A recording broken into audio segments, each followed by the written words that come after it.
Fox Pools pregame show. Get in. You're all over it. Hey, get me in the picture. Hey. Good evening and welcome to West Catholic High School. Tom Mikowski along with Joe Sack. And a raspy Tom Mikowski. Very raspy tonight. And so my apologies already goes out to everybody that's got to listen. Joe will probably be doing more talking than I will tonight because, I'm thrilled about it. Sore throats just, they show up out of the blue. They do. You have no control. I don't know. So Becky says you talk too much. We have a new sponsor tonight with Ricola. Ricola. So welcome to Falcon Stadium. 10-0 West Catholic. Yep. Coming against 7-3 at the Muskegon Oakridge Eagles. And should have a good game tonight. Last week, Muskegon Oakridge took on Belding. Right. And Belding's a team that averaged 41 points a game. Yep. They held them to 7. Correct. And sneaked out with a 13-7 victory. Yeah, I guess a battle of defenses or just the offenses were anemic. I don't know. But talking with Steve Grooms, both teams, Belding and Oakridge, kind of fought back and forth down the field, had big plays called back. But long and the short of it, I think it was an upset. I really do. They're pretty evenly matched teams, but Belding was a good team, and I think they were expected to win that one. Oakridge comes off on top, and what's their reward? They got to come and play West Catholic. Nobody wants to play West Catholic right now. Well, thank you very much. We just had to go into Belding and face an 8-1 team. Yeah. Take them out at home, and then you get West Catholic. So, of course, West Catholic in their first game in the playoffs faced off against Comstock Park. Yep. And really took it to the Panthers right from the kickoff and ended up winning 70-0. Yeah, 70-0 is, it was incredible. The stats were just off the charts, Tom, and we'll get into that defensive performance by the Falcons. We have never seen a team held to negative yardage in a football game. Ever. And the Falcons did it last week, and it was something else. But to put 70 up and to come within 2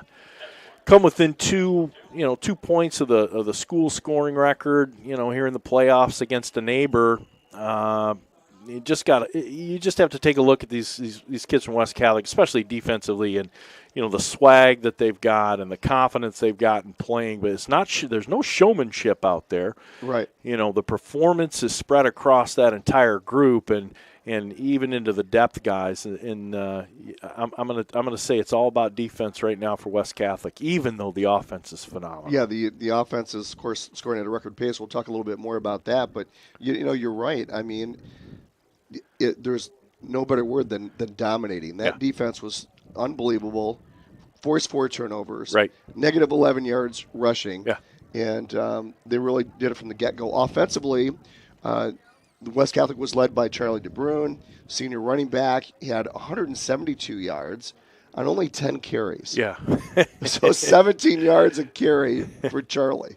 Is all of the ball carriers were averaging, really, other than Colin Abram, the freshman who got his first touchdown for West Catholic, but all of the ball carriers for West Catholic averaged over 10 yards a carry, and the majority of them, it was closer to 20. Yeah. Well, you can't lose. You can't lose doing that. Yeah. In fact, they averaged 15 yards a carry as a group, and so every time you touch the ball, if you average 15 yards, you're not going to lose.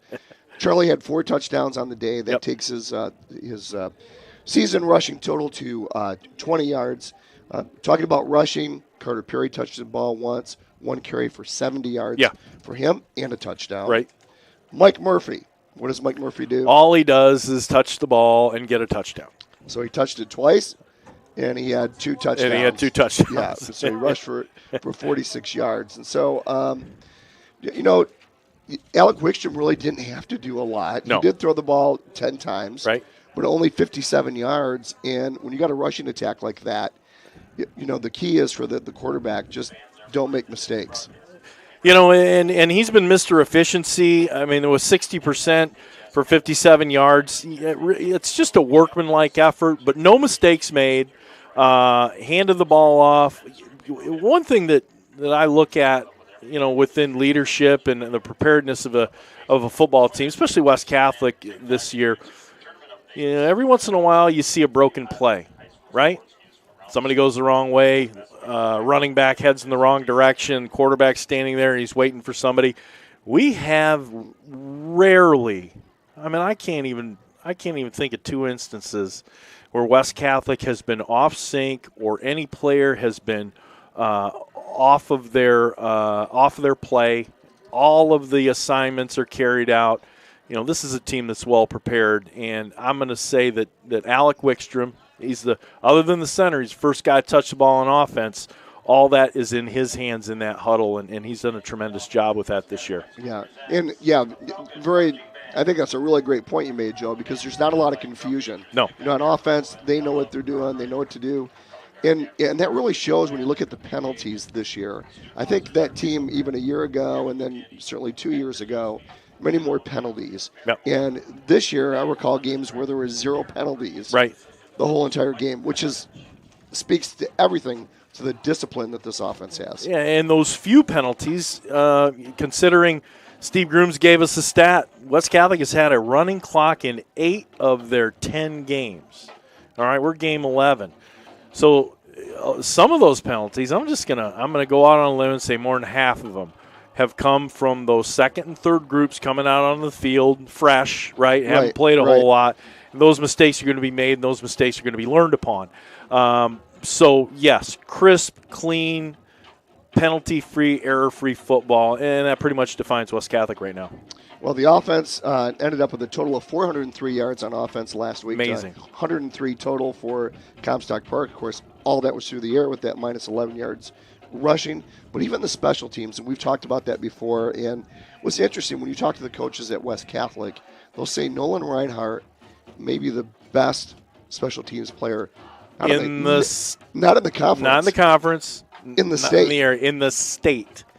Yeah, I can't argue. I can't argue with that. And you look at last week, another 90-yard touchdown return, right, from a kickoff. He's had 99 yards. So just amazing. So he had a great game last week. Not only did he do that, but he also intercepted a ball on defense. So just a wonderful job all around for Nolan Reinhardt. Yeah, he's always where the ball is defensively and special teams-wise, right? That's right. Cuts his way through. Hey, want to thank everybody for joining us here on the Fox Pools pregame show.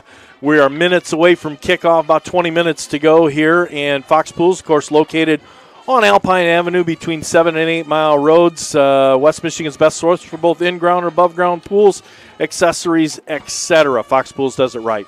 And by West End Body, if you've had an accident with your car, get it fixed up at West End Body. By Melissa Homewood and the Lash Group of eXp Realty.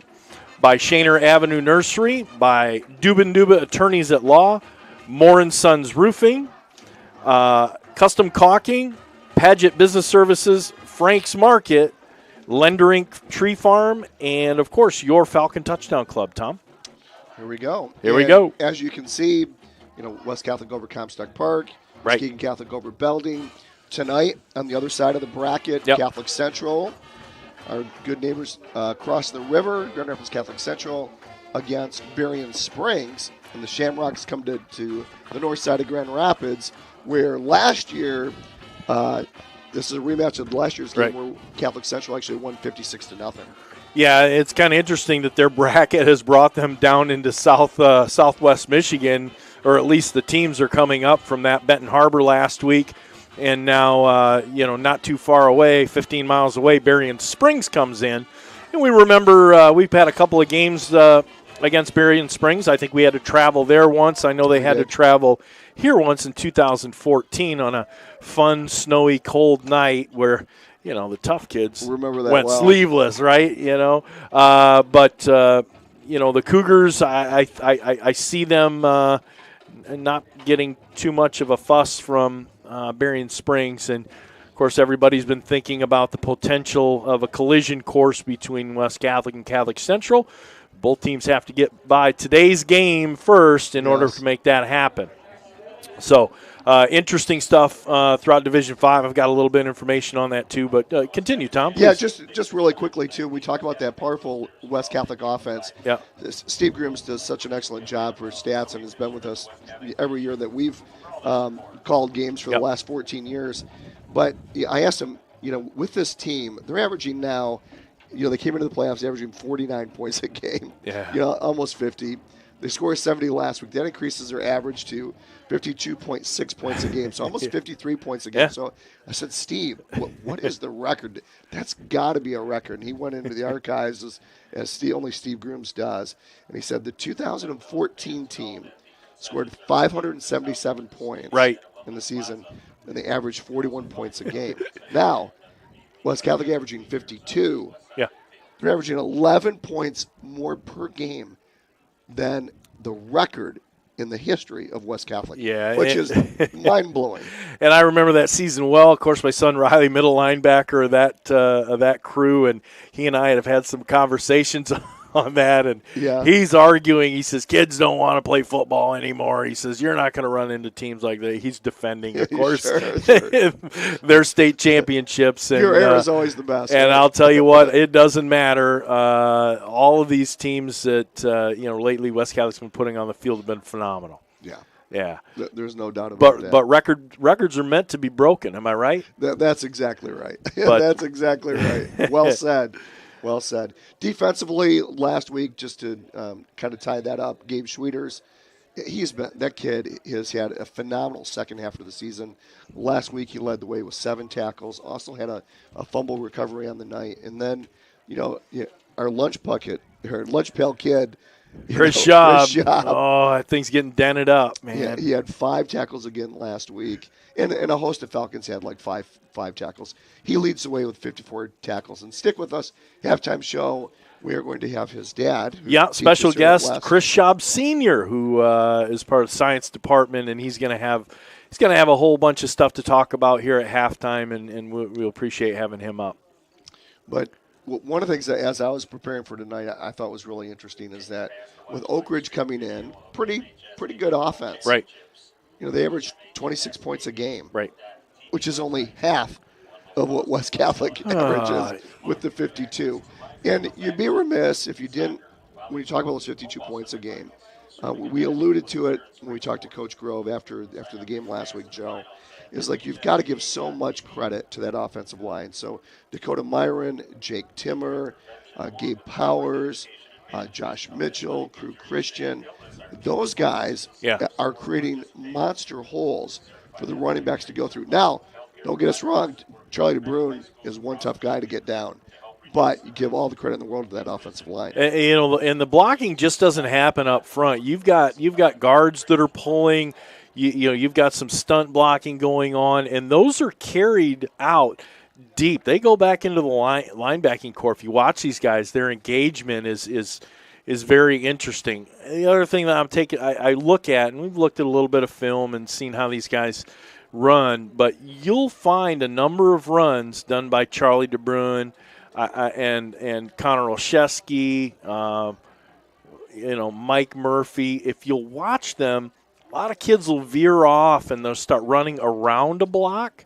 Right. I see these guys, they run really close and behind that block, which gives them a split-second choice and not a lot of time for that defender to break away from that block. And I think that I've watched that, and I think that's a strategy that West has been using this year because you see Charlie DeBrune, the generator ran out of gas. Do you think maybe? That could have been. That could have been. That could have been, but we're back. Anyways, we're back here, and we were talking about some of the running strategies of the backs, and we look at Charlie DeBrune and how close he gets to some of his defenders and where those blocks happen, and he drives right to them and then cuts off before I think typically a typical runner would. So it's just an interesting look at it. I've noticed it this year. I don't know if you have either, but it looks more like college ball than anything. Yeah. Well, right? they hit the hole hard too. I mean, Correct. That's one thing with Charlie DeBrune. He does hit the hole hard, but he makes that decision pretty quickly. Like you said, he falls right into that block. Yep. But he's able to work his way left or right pretty quickly. And really, this whole focus was on the offensive line. But, in what we're talking about, how those blocks are carried 5 and 6, 7 yards downfield. And by that time, your running back is long gone. And the blocking on this team is phenomenal. Coach said, hey, you're not going to catch a ball. You're not going to do anything, until you can block for the other guy. And that's the unselfishness that he was talking about at the end of the game last week. Hopefully he joins us again post-game today. Well, Tom Mikowski and Joe Sack here. We are down to 12 minutes before the start of the game. And again, it's going to be the 7-3 Muskegon Oakridge Eagles as they come into Falcon Stadium tonight and take on the undefeated number 1 ranked in Division 5, right, West Catholic Falcons. Let's kind of turn the page, Joe. Let's Sure. talk a little bit about Oakridge and a little bit about their history and what do they bring to the table tonight. A lot of proud tradition there up in Muskegon, east side of Muskegon there. We've seen it off of Apple Avenue. We've been up there a couple of times. This team is 7-3 overall this year. West Catholic and Oakridge have one shared opponent this year, and that is Unity Christian, in which Muskegon Oakridge lost to that in the second game of the year. However, West Catholic had a commanding victory over Unity Christian this year. They won 68-27. So, that I don't know if that has any bearing on the second game of the year because teams do get better, and we know that they do. For sure. Go back to the West Catholic team that was, 5-4? 5-4. With the Travis Russell and the Cardiac kids back in the day. Oh, man. And marched away all the way to state championship with a 5-4 team. Doesn't resemble this West Catholic team, though. No, this is true.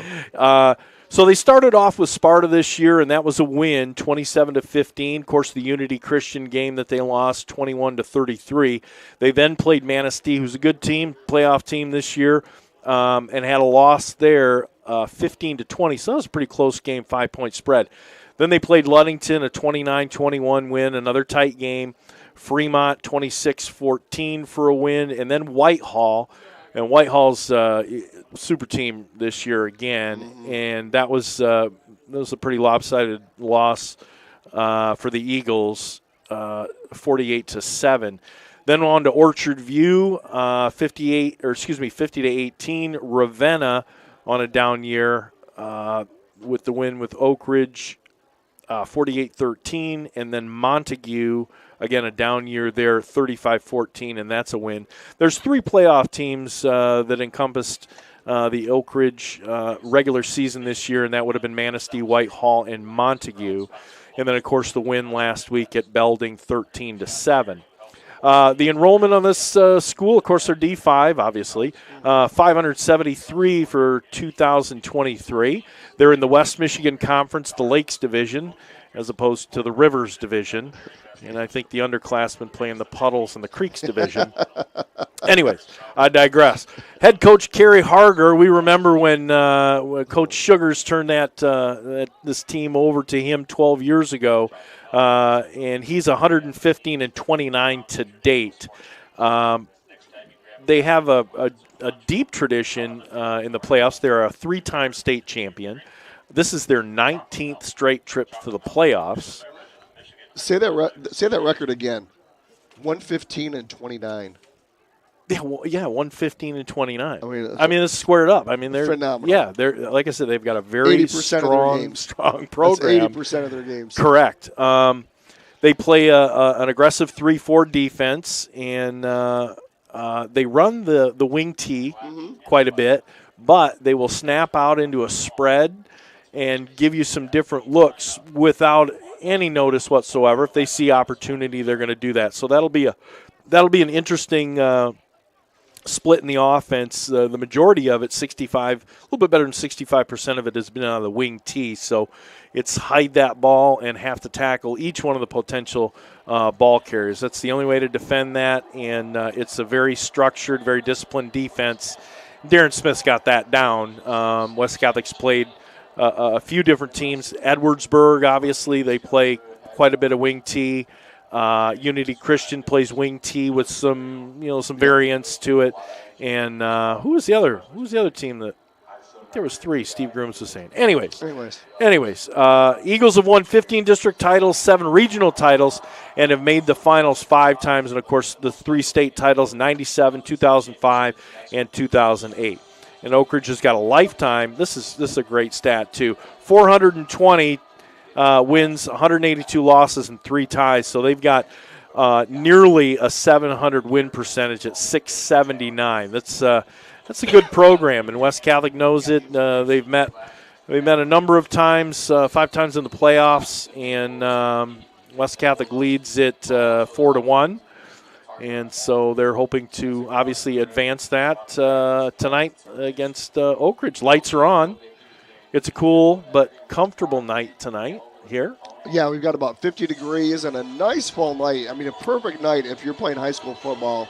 This is exactly the night that you want, as they're showing. Yeah, they're showing a great video, and I don't know if anybody's been on Facebook, but if they go to the West Catholic Football Facebook page, there's a phenomenal video, a hype video that was placed up there, and West Catholic great Ed Wagner narrates that, Yes. and it is phenomenal. It'll give you chills just watching it. It will. It's so well done. And, of It course, is. anybody that knows Ed Wagner knows he is Mr. West Catholic and spent so many years here teaching and coaching, and he's left quite a legacy and a perfect person to really talk about the history of this football team and then leading into, what they hope to cement their own legacies. Yeah, and you look at it, and he was, he was part of the foundation of this place, and he was, he advanced, the school from its very beginnings into its, its maturity, really. And so we want to thank Ed very much for being willing to do that. Yeah. He was a blast doing it. Oh, he did it was such a lot a of. fantastic He's a pro. job. He's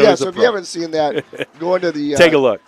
Grand Rapids West Catholic Football Instagram or YouTube page, and you'll be able to find that Facebook page. Facebook page, yeah. And we were looking for something. I mean, the premise was we were looking like for the voice of God, right? So we tried, but God was busy, so we got Ed Wagner. Worked out really well. Absolutely. Anyways, back to Oakridge. Some players to watch tonight. They had a number of all-conference guys. Trevor Jones, 34, he's a senior running back. He's going to be their guy. We're going to call his name a lot tonight. We will. They have a junior quarterback in Evan Miller. I'm sorry, Trevor Jones. He was a first-team all-conference player. They've already named that for the West Michigan Conference Lakes Division. Evan Miller's their quarterback. He's a junior, number 7. 14, Brody Jenkins. He's a senior wide receiver and linebacker. Number 14, he's also a first-team all-conference guy. Number 12, Isaiah Eller, senior wide receiver. Number 22, Bryson Stevenson, and he's a junior running back. Arnando Rapp, we're going to call his name a lot. Number 5, he's a senior wide receiver. And Braden Cunningham, wide receiver and defensive back. He's a first-teamer. He's number 1 out there on the field. You can't miss him. Big fella, tackle, Noah McFadden, he's a senior tackle. Big number 54, again, in a first-team all-conference selection. Number 88, Braden Peterson, junior tight end, another first-team all-conference selection. And we saw this guy out there, big number 66, Aiden Johnson. He's about 6 foot and 250, another all-conference selection. And then we'll get down to honorable mention award to Bryce Bisson, and he's a junior fullback, and we'll be calling his number quite a bit. Again, we go back to the stats, scoring. West Catholic 527 points to date, and Oakridge at 271. It's a 256 edge to West Catholic, and we're going to get ready here for the national anthem in just a moment. Points against, West Catholic, 114 points, and Oakridge at 203 gives West Catholic an 89-point edge there in points allowed. So 52.7 for West and 27.1 for Oakridge. And now our national anthem.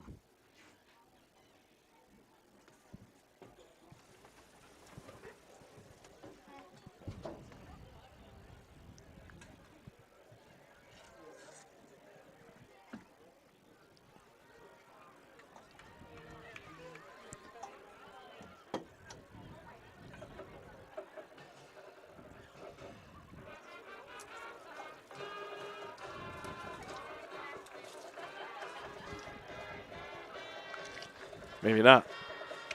They lined up.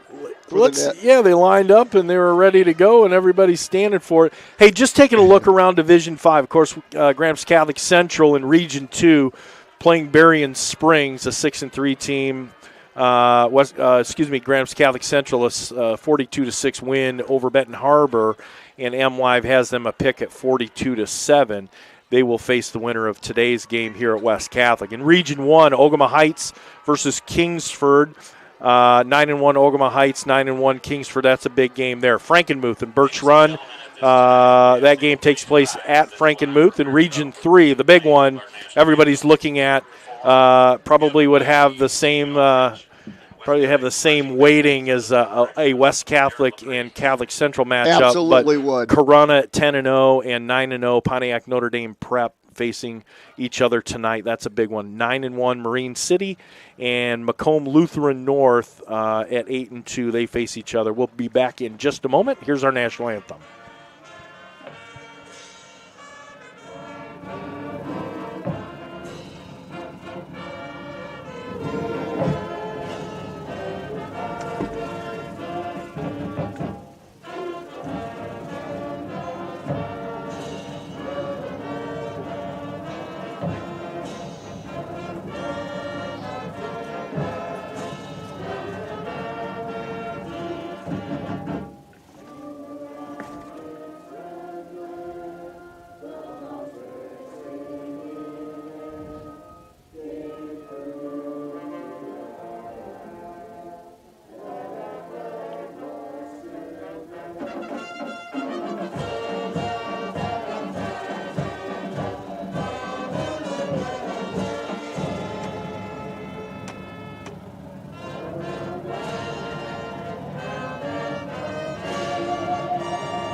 And the West Catholic, I'm giving your voice a break, Tom. Thank you. West Catholic Marching Band out on the field doing a phenomenal job. We take a look around the stands, and it is standing room only here on the West Catholic side. Looking across the field, Oakridge has got all their supporters in there and a few standing on the sidelines. So well attended here tonight for Game 2. This is district final. This is a trophy game, and Let's talk about keys of the game tonight, Tom. For Oakridge? For Oakridge, they have to find a way, as they did with Belding. Belding averaging 24, 25 points a game. They held them to 7 points. They've got to find a way to stop that West Catholic run. That is the key to the game for them. Yeah, making getting turnovers is going to be a big thing. Ball control. If they're a wing T team, that's all about ball control. Run game, shorten the game so that West Catholic's offense can't be out on the field. And then don't blink, because you know what happens when you blink? West Catholic ends up in the end zone. Exactly. For West Catholic, just keep her moving, right? Keep her moving, right, Charlie? And play a full game. I think we're going to see the offense out there in a full game. And West Catholic has won the toss, and they've elected to defer, and off is the kickoff to Oakridge. And up the field comes, that's number 5, I think. That's Bryson Stevenson. And he gets up to about the 25-yard line. We'll bring up the West Catholic defense here. They'll go 34 against Oakridge here. And again, Tom Mikowski along with Joe Sack, as we call the action tonight. Raspy Tom Mikowski. I'm fighting a sore throat that just decided to hit me at the most inopportune time. But, hey, we'll grind through it. As Oakridge and Evan Miller and company line up in that wing T that we're going to see quite a bit tonight, Joe. He's under center. He ends up the middle and nowhere going. That's Bryce Bisson. Yeah, Bryson, the junior linebacker and running back. I think they call him a fullback out there. He's stopped for no gain on that play. And, of course, Oakridge showing that wing T formation, very tight formation, no receivers. Everybody's there to block. Everybody's there to block. We'll see when they decide to spread it out. Here comes the handoff to number 34 on the right side. It's Trevor Jones. He'll find his way downfield. He'll pick up about 7 on the play. Nice run by Jones. It'll be 3rd down and 3. Yeah, he moved really well. He was in a big crowd there, but got himself up across the 35-yard line to the 36, and this is going to bring up a 3rd and 3 for the Eagles. Here goes Miller under center. Hard count, tries to get West Catholic to jump off sides. West Catholic cheating in the box as well, Joe. They got 9 guys within 5 yards of the line of scrimmage. Here goes the handoff to Jones again, and he'll get wrapped up behind the line of scrimmage. I think he'll lose a yard on the play. It'll bring up 4th down. And what will Oakridge do here? 4th and 3? I don't know. It looks like they're going to bring in some substitution here. But I don't see them setting up a punt unit. It looks like they're going to come into a spread offense. I would be wary of the hard count. And it looks like there's some confusion as to substitutions right now. West Catholic might be down a guy. And Evan Miller. And they're going to call. Yeah, and here's a call on a timeout. West Catholic didn't like that scenario.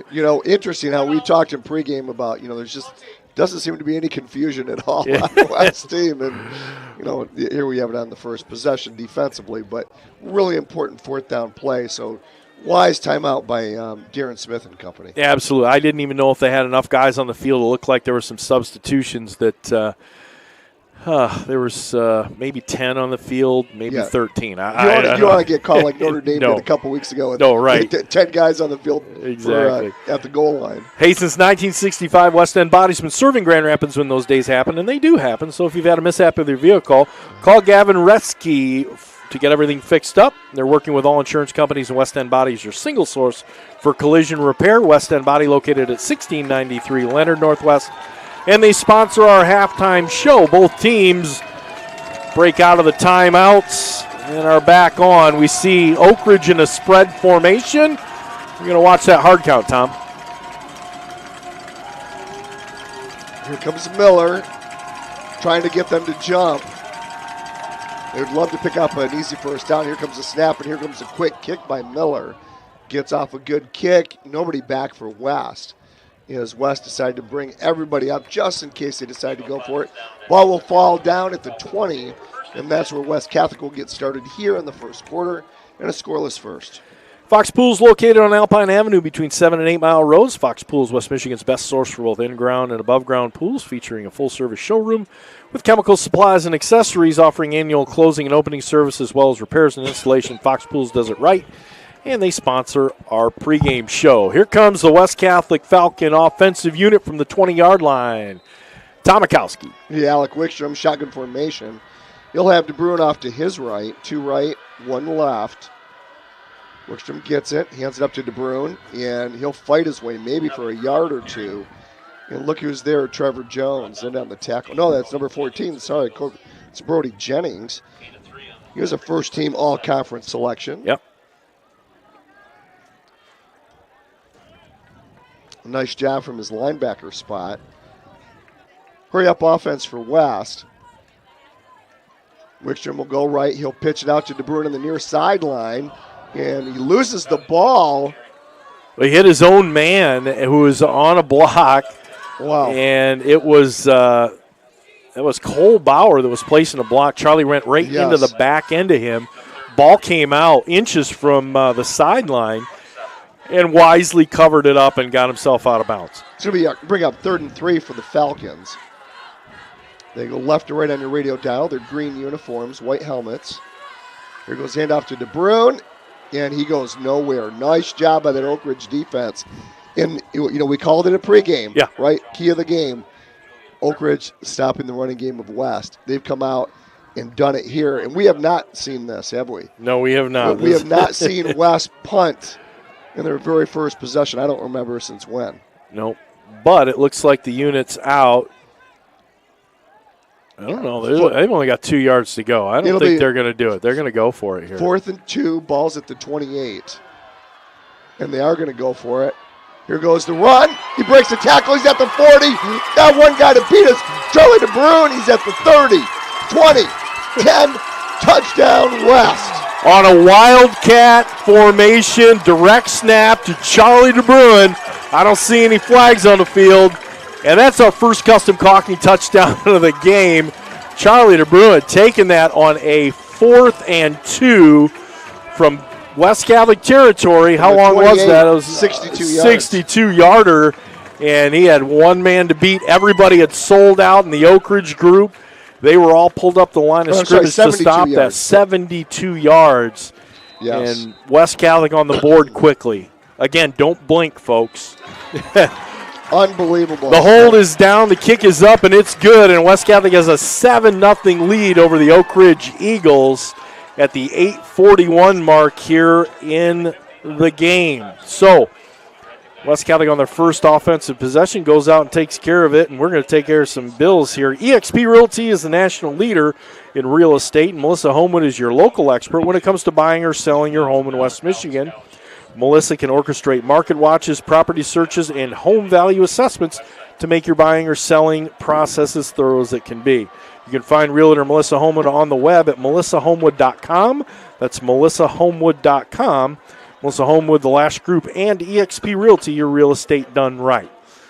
So, Tom, that was interesting. You know, yeah, you line up in that Wildcat. You got 3 blockers in front of you, and Charlie DeBruin said, you know what, 2 yards for a first down. I'll break a couple tackles, take it to the house. 72-yard run for Charlie DeBruin. Yeah, here comes Landon Smith here. Second kickoff of the night for Landon. And it's a long one. That goes to number 22 out there. And that's Bryson Stevenson. He's going to take it up past the 25-yard line to about the 27. And we're going to see what Oakridge can do again here. So really quickly, Stoner, Fredrickson, Mitchell in around the line for West Catholic. Abram, DeBruin, Murphy, and Wire Snow are your linebackers. And the defensive backs this evening, Gabe Schwieters, Nolan Reinhardt, Connor Olszewski, and Chaz Vida. Here comes Oakridge, setting up again in their wing tee. Here goes Evan Miller. He'll go under center. In a counter play, Joe, and maybe a pickup of 1 on the play for the Eagles. It'll bring up 2nd down and 9 for Oakridge. Aaron Record in on that play, making the stop, along with Chris Schaub, our West Catholic's leader in tackles this year thus far. Came in with 54 tackles for the year. What a great job he's done, especially in the second half of this year. As Evan Miller gets under center, we're at 8:06 here in the first. He's going to pass the ball. He rolls right. He's got a receiver there. Connects with him. And that one was to Bryson Stevenson. A little bit of a rollout to the far side of the field. Nice catch on that, but immediately there on the play was Chaz Vida. And so this is going to bring up a 3rd and 4 for Oakridge. Just joined us, West Catholic 7, Oakridge 0. We're at the 7:35 mark in the first quarter. Oakridge has their white jersey tops, a little bit of blue by their shoulder pad, blue helmets, and gray pants. Here goes a roll out to the right, and boy, confusion, and Evan Miller will go down at the 30-yard line. So a loss of 7 on the play, and that'll bring up 4th and, 8 now for Muskegon Oakridge. Yeah, a little confusion. Bit of it was a lot of confusion. Slow developing. Miller had gone back. There were 2 fakes involved, and then he tried to roll out. It almost looked like he wanted to do another pass play. West Catholic disciplined on defense and made a really nice job. We see Carter Abram running off the field to the accolades of Coach. And there's a nice kick. And that is to Connor Olszewski. Connor's up to midfield. He breaks it to the 45-yard line, gets over midfield, and he brings it to the 43. So West Catholic with good field position into Oakridge territory to start their second offensive series. Yeah, another short field for West, and they've just been, just amazing. The last few weeks, every single time their possessions are starting at midfield or in the opposite territory. Yeah. Hey, if you're out there listening, give us a text, 616-262-9270. Let us know you're listening. Give you a little shout out. Here goes Wickstrom. He's going to go look to the sidelines for Landon Grove's call. They're going left to right on your radio dial. They operate on the far hash. He'll hand it off to DeBruin again up the left side. And he'll get tackled at the ankles, brought down at the 39. A pickup for 4 for Charlie. We'll give him a pickup of 3. It'll be 2nd and 7. Kind of looks like regular football. Doesn't look like Madden, does it? No, it doesn't. That's right. So used to these big scores. 2 right, 1 left for West. Wickstrom again to DeBruin on the far side, trying to break his contain. And he'll get kicked out of bounds. He'll pick up another maybe 5 yards on the play. It'll bring up 3rd and 3 for West. Yards a little more hard fought, right? Yeah, this is this is the best team they've faced since the Coopersville team. I would say so. Early on in the season, that was about game 3, right, Joe? Yep. Here goes a hand up the middle. DeBruin will get stuffed at the line of scrimmage. No pickup on the play. It's going to bring up 4th down for West. And I'm just going to expect that they're going to go here. As well as the defense is playing. So at the 35-yard line, here comes West in their hurry up. Watch the hard count once. Let's see.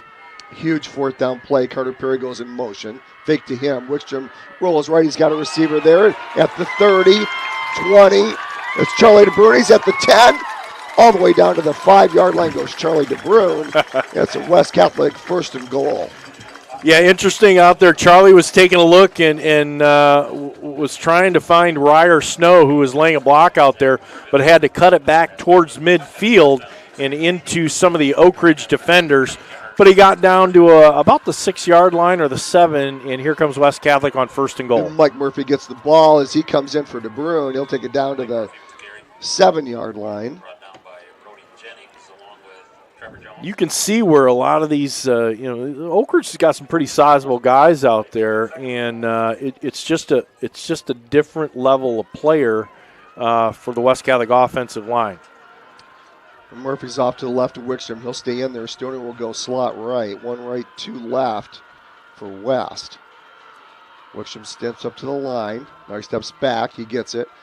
Looks left. Now he goes across the middle and overshoots his target in the end zone. So, looking for Ryer Snow in the end zone on a slant, Joe, and just overthrew him. Yeah, just a little bit high and just a hair behind him.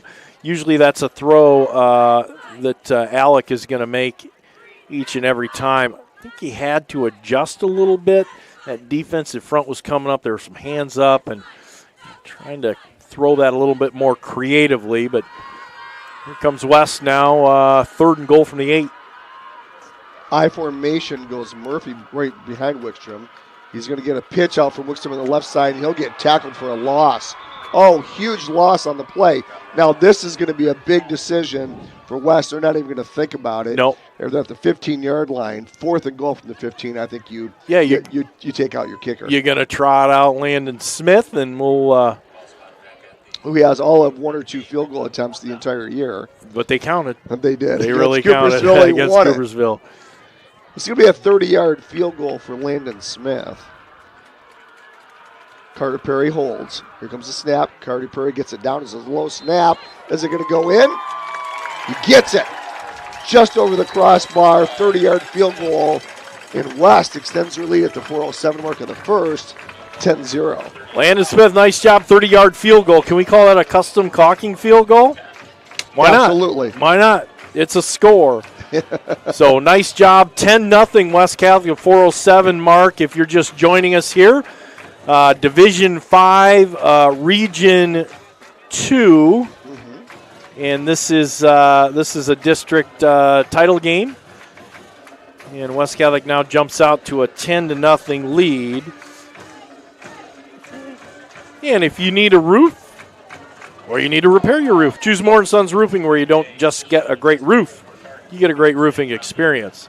The quality of craftsmanship that they invest into every roof is second to none in the industry. So for all your roofing needs, choose Moore & Sons Roofing. They're an Owens Corning certified contractor.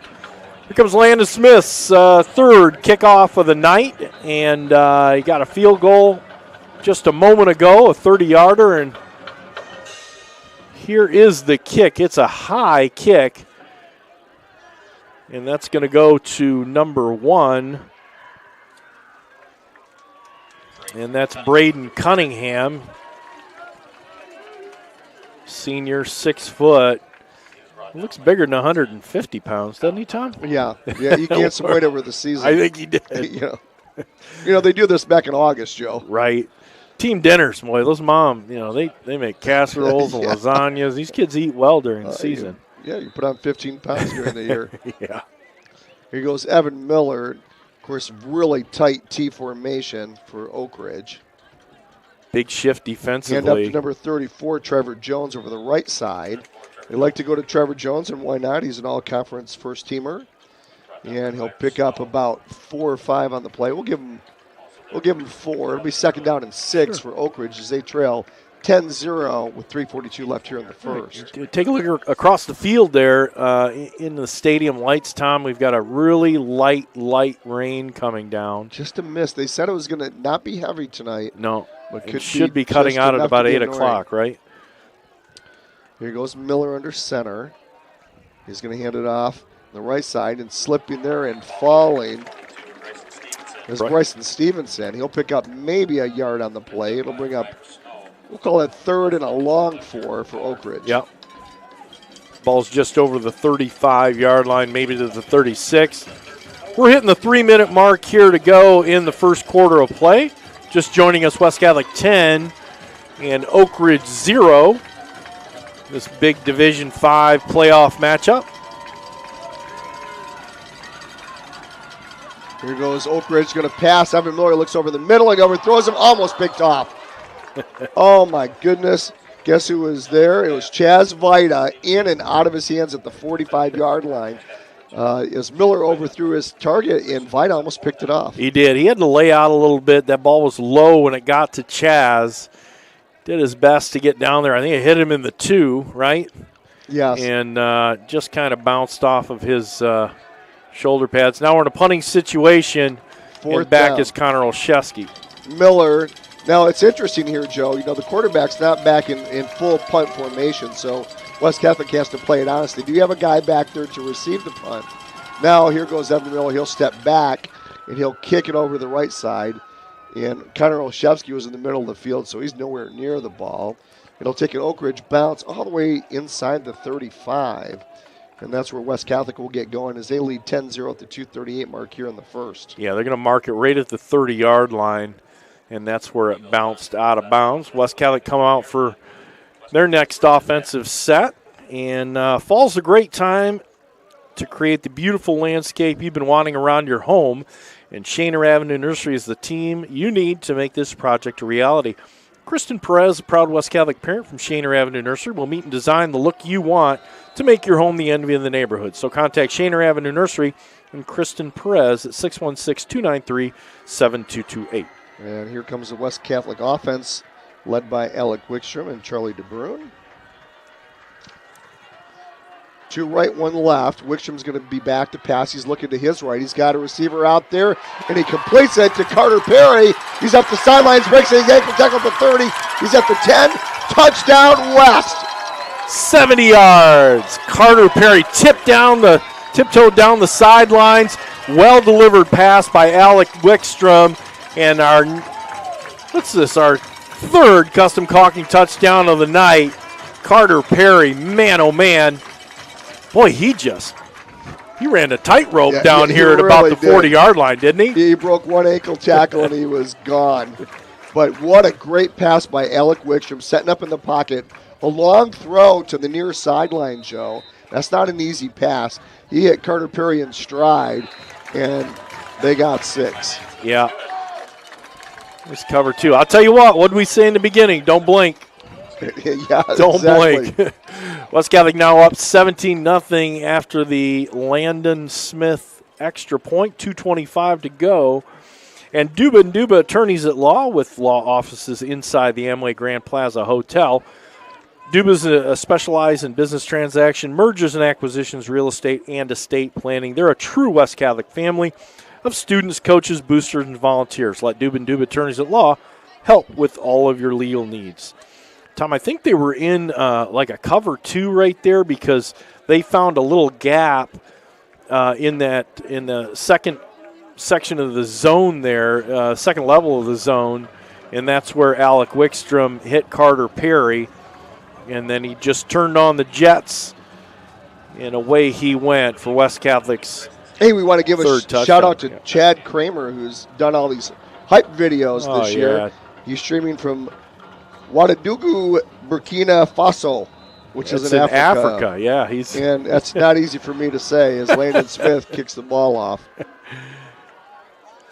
Short kick, and that one goes to Bryson Stevenson. He's going to try to reverse field, loses his footing at about the 18-yard line, goes down all by himself. And so, it's up at the 23-yard line. That's where he's going to spot the ball. And Oakridge really hasn't done a whole lot here. I don't think have they had a first down? They have not. They have not had a first down. They have not.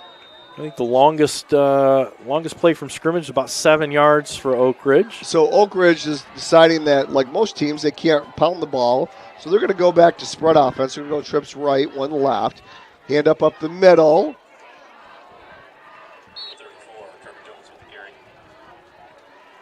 And Trevor Jones will get it, and he's going to go all the way up to the 33-yard line. It's like Chaz Vida took a little bit of a hit on that play. He's going to be replaced right now. Who's going in there? I think that's Cole Bauer is going to substitute him. He's going to have his hand looked at real quick. So here come the Eagles. On second and short, Yep, hand off on the left side to Jones again. Oh, and he'll get a first down. Yeah, Joe. I'm not going to ask if they've got a touchdown tonight.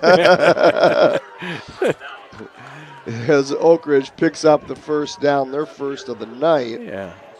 Get across the 35 to the 36-yard line. New set of downs now for Oakridge. They're back into the spread formation after recently abandoning the wing T. They go right to left on your radio dial as they trail 17-0 here in the first.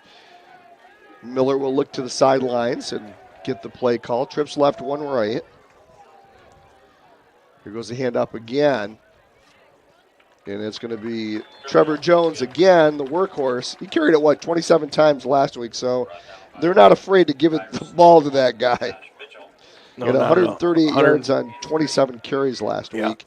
And Stevenson had 76 yards on 18 carries.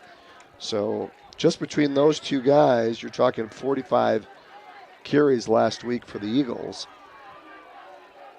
But like most teams, Joe, they this is the thing about Oakridge, where some wing tees aren't able to run the spread. You know what? They want to go wing tee, but if not, they'll spread it out. Here goes Evan Miller. And he'll find Jones over the middle on a pass to the 40-yard line. He'll catch it and go down right away. Nice coverage by West. It'll bring up 3rd down and 5 for the Eagles. Chaz Vida and Charlie DeBruin. Charlie DeBruin introduced himself there a little roughly, I would say, and handed him a calling card from his linebacker position. They don't have calling cards anymore, Joe. They don't? No. Well, they exchanged information, I'm sure. That's going to do it for the first quarter of play. West Catholic leading Oakridge here in your division or your district final game here from West Catholic. It's a beautiful night. Moderate temperatures, really football weather. We've got a little bit of mist falling, enough to slick up the field. We've seen a couple of slips out there, Tom. And Oakridge now moving the ball a little bit, and they're going to reverse the field. But I think they're finding something here. I think they are. They had to abandon that. Wing tee.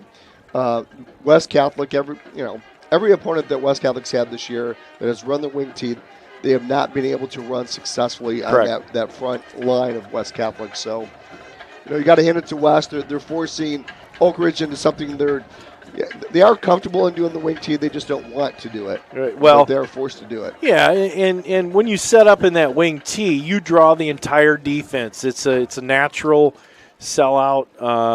You bring as many people to the line of scrimmage and nearby as you can, and hope to contain that. But they're still running the ball out of this spread set with a little bit of success. Fewer green jerseys, of course, to deal with. You're going to have your defensive backs. So it's not a calling card. Actually, rumor has it they're actually going to meet at a phone booth. Is that right? That's exactly right. Here goes Miller. Hands Ball's off the ball's on the ground, and Trevor Jones picks it right up. That ball took an amazing bounce. Did you see that? That was like a basketball. It was. It was like a basketball. It went straight down, straight up. Straight back up. Trevor Jones picked it up and loses 2 on the play. It'll be 4th down for the Eagles. That was a big loss on the play. And they're going to get now into a traditional punt formation. I think we've got Braden Cunningham there back to punt, or is that Evan Miller? Wyatt Fredrickson was running off the field. Now he ran back on the field. Here's a short punt. Really short kick. Really short, and it's in the second row of the far stands, it looked like. The ump, it went out around the 45-yard line. Let's see where the referee spots it. Right at the 45. Good eye, Tom.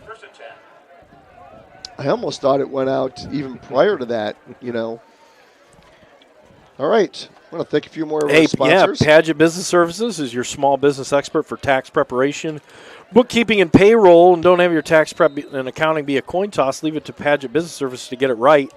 Falcon fans, visit Padgett online at PBSGR. That's PBSGR. And thanks, Mark Davey and his great staff at Padgett. They're located on Lake Michigan Drive right next to Mr. Berger. Here goes the handoff to DeBruin up the middle, and he'll get tripped up. Smart play by Oakridge after about a 2-yard gain. That's number 14 on the tackle. That's Brody Jennings. This is a smart defensive teams. They know you can't tackle Charlie DeBruin up high. That's true. And they're going after Charlie's ankles. 2 left, 1 right for Wickstrom. He's going to look in the near side here left, completes a pass to Carter Perry, stiff arms a guy, gets over midfield.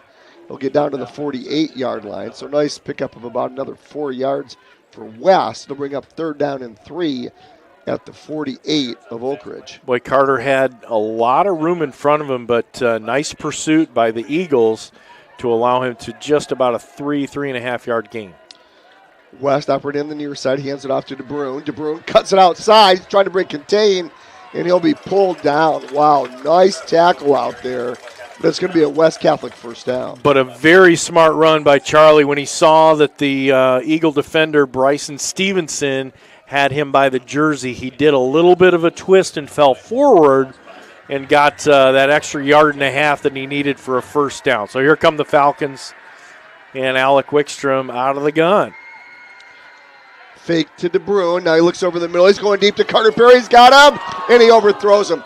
Carter Perry did not have anybody within 10 yards of him, and he overthrew him at the 10-yard line, and it falls incomplete there. That would have been a touchdown. It would have been a touchdown. It looked like Carter had slowed down between the 30 and 25-yard line for a second to look back to see where Alec Wickstrom was going with the ball, and I think that cost him the yard or so of reach that he needed to catch that ball. Here goes Wickstrom. He's going to hand it up over the left side to Bruin, and he'll be tackled right away. He'll lose 3 on the play. Brody Jennings there again, and that's why that guy is 1st team all-conference. Kid is all over the field making great tackles for the Eagles tonight. That'll bring up 3rd down and 14 for West. Yeah, good-sized kid. Is Brody Jennings. He's 6 foot, and he's bigger than 163. He's got to be about 180. Look on the far sideline. Here goes Olszewski in motion. Near side goes Cole Bauer. He gets it, breaks the tackle, and he's still on his feet at the 42. Oh, almost broke it. Now West coming out with the punting unit. Yeah, that screenplay just didn't quite develop. A little bit better shake out of the defenders, those blocks. Yeah, are you surprised West isn't going for it at the 42 of Oakridge? It's 4th down and 8. But just let your defense, I guess, do the work. Here comes the kick. High kick, short kick. Gets at the 20, takes a West Catholic bounce. Big West Catholic bounce. Oh, he's going to pin him all the way down to about the 5-yard line. So how about that? Nolan Reinhardt, special teams player that he is, he not only returns kickoffs for touchdowns, he'll pin people deep too. And he got over 15 yards a roll on that end-over-end bounce and just kept going all the way down to the 5-yard line. So pinned back is where the Eagles are going to start out this offensive drive. They want to say hi to Greg Pope out there and his birthday crew there at the casino. Yeah, I know, Greg. Our birthdays aren't too far apart, are they, buddy? Great friend, Greg Pope. Class of 84th West. Have a great time tonight, buddy. Here goes Evan Miller. He's going to hand it up the middle. Nothing going there. Maybe a pickup of 1 for Oakridge. That'll bring up 2nd down and 9. They're just trying to give themselves a little bit of breathing room as they're backed up in the end zone there. I want to say hi to Joe Geetson. He's out there listening, and we appreciate that. Billy K's listening. He's down in Florida. Rose Arbanis, of course. We're your biggest fans, Rose. Absolutely. And daughter-in-law Cindy and David, they're there at the game tonight. Here goes Miller. He'll hand it off over the right side. Goes Trevor Jones. He breaks the tackle. And now he's up at the nearest sidelines at the 30, 35, 40. And he'll be caught from behind. Almost took it the distance. Aaron Record. Boy, chased him down, and a great run by Oakridge. And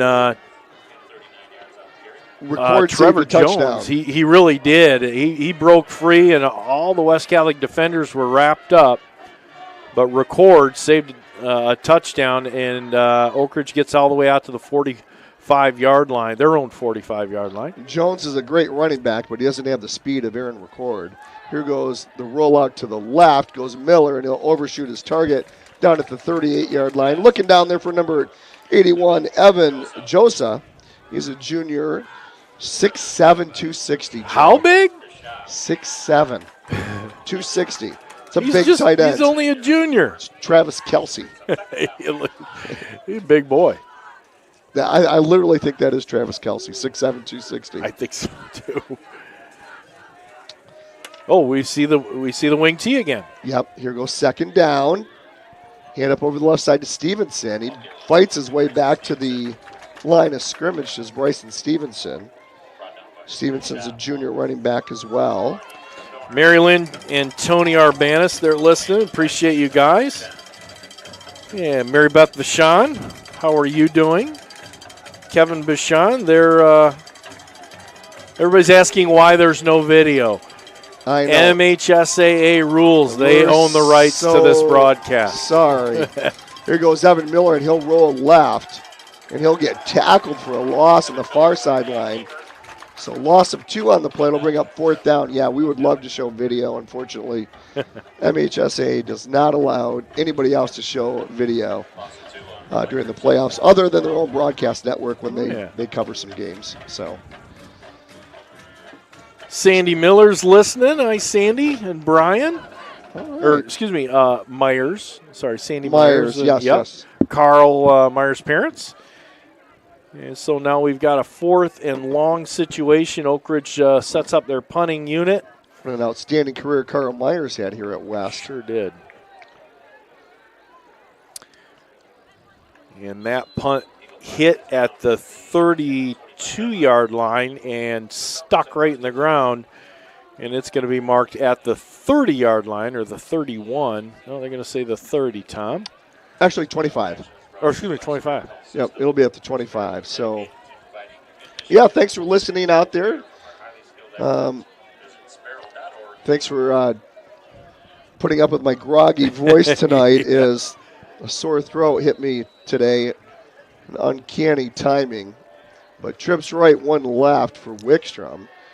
Wickstrom's going to pass it to Cole Bauer here on the near side. Breaks the tackle at the 30. Still on his feet, is 35. Checks another tackle. Finally, the 4th tackler gets him at the 38.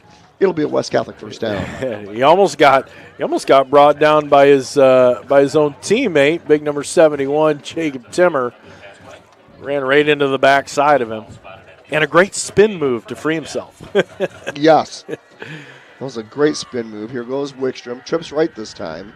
Fake to DeBruin. Now he's going to look downfield. He's going to go long again. And he's got a receiver there, Connor Olszewski, and overthrows him at the 25. Love the way that West is spreading the field tonight, Joe. Yeah. And big crossing pattern by Olszewski. He was covered there. Had about a step on Evan Miller from the defensive back position. Evan Miller also the quarterback there. Say hi to Rick and Judy Zane. They're back from Virginia, and we appreciate you guys listening. Russ and Ann Peters, they're in Fredericksburg, Virginia, with Mark and his family. Hi, you guys. Trips right for Wickstrom. Fake. He's going to keep it now. Go up the middle. Design quarterback draw. He's on his feet. He breaks a couple tackles. He's at the 50, the 40. Breaks another tackle. He's at the 30. One guy to beat. 20, 10. Touchdown. 62-yarder, and I see a yellow flag. And that was thrown at the 20-yard line. And it's going to be probably a block in the back, maybe. Spot foul, but oh my gosh, what an amazing run by Alec Wickstrom. Only to get called back. Don't he care? He was down almost at the line of scrimmage. Spun out, was in the grass, spun out again. So this is going to be a spot foul, Tom. It'll still be a first down. Yeah, marked off from the 20-yard line. It's not going to negate the entire run, but it's going to take the touchdown off. But a good gain nonetheless.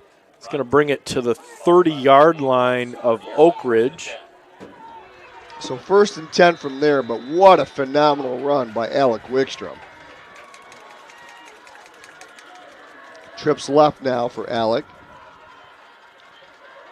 He's got DeBruin off to his right. Wickstrom passes the ball on the near side and incomplete.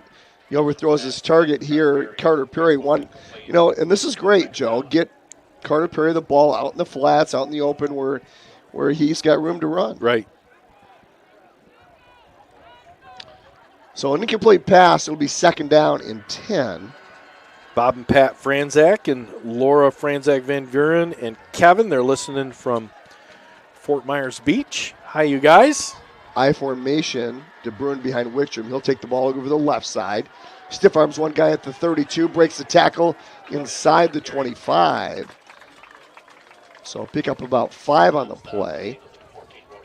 It'll bring 3rd down and we'll call it 3. We're at the 5:34 mark. 17-0 is your score. West Catholic over Muskegon Oakridge. Hurry up offense for West. Hand up over the left side to DeBruin. And he's going to be short of a first down, Joe. 4th down and 2. Do they kick the ball or do they go for it? Looks like Wildcat formation. We know what happened last time. Hey, big credit to the defensive front of Oakridge. Let's get this play in. Charlie DeBruin gets the ball. He'll go over the right side, cut it back inside. He's got a first down. Nice job. So West Catholic, they'll line up with 4 backs in the backfield. Direct snap it to Charlie DeBruin, who's at the same level as the other running backs.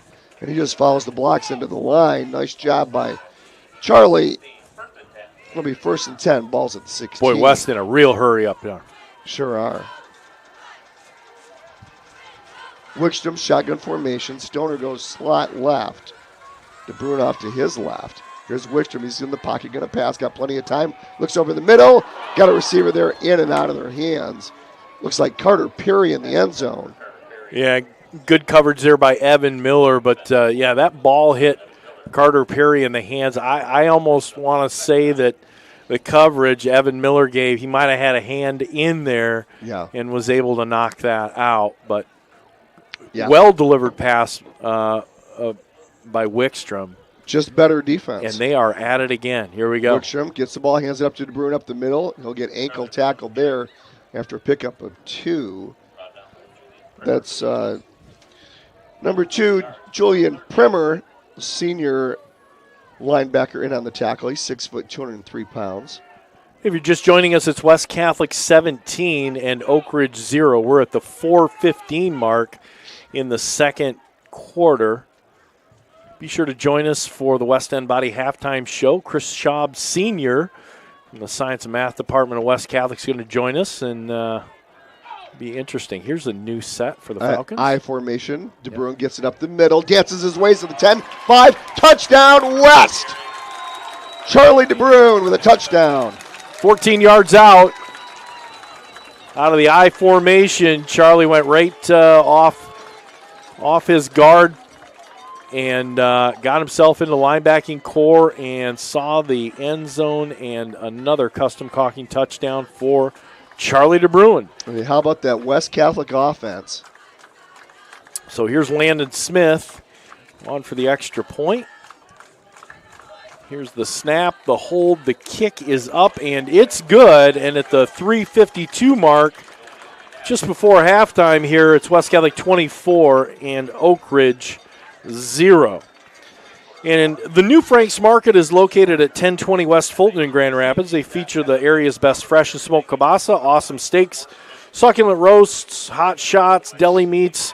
Stop in and experience the fantastic service and products the Stanizak family has delivered in Grand Rapids for decades. Since 1933, Frank's Market is the only choice.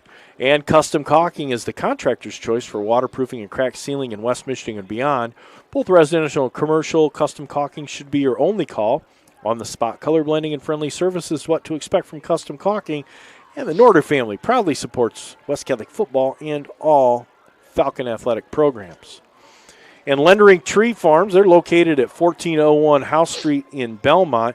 Take the family to Lendering Tree Farm this holiday season. Making memories is really what it's all about. You can cut your own Christmas tree, select a pre-cut Christmas tree. They got food trucks, wagon rides, hot chocolate. You can meet with Santa. Visit their website, lenderingtreefarm.com. That's lenderingtreefarm.com for all the details. Good times. There goes Landon Smith. Big kick. Yes, all the way inside the 5 where Oakridge will get it. Coming up the middle to the 15 to the 20, and that's where... That's Bryson Stevenson. Yep, gets it up. That was a real special hype video you helped us out with. We appreciate that. Oh, Coach, that was just that was fantastic. Just really love seeing that. Jamie Klein's listening. Boys track and field coach sitting by the fire with the puppy Todd.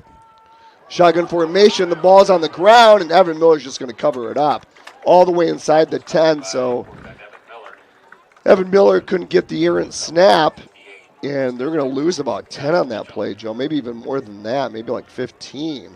Wow. That's going to bring up a 3rd down and 24. Just inside the 10. That ball was low and wide, and that sent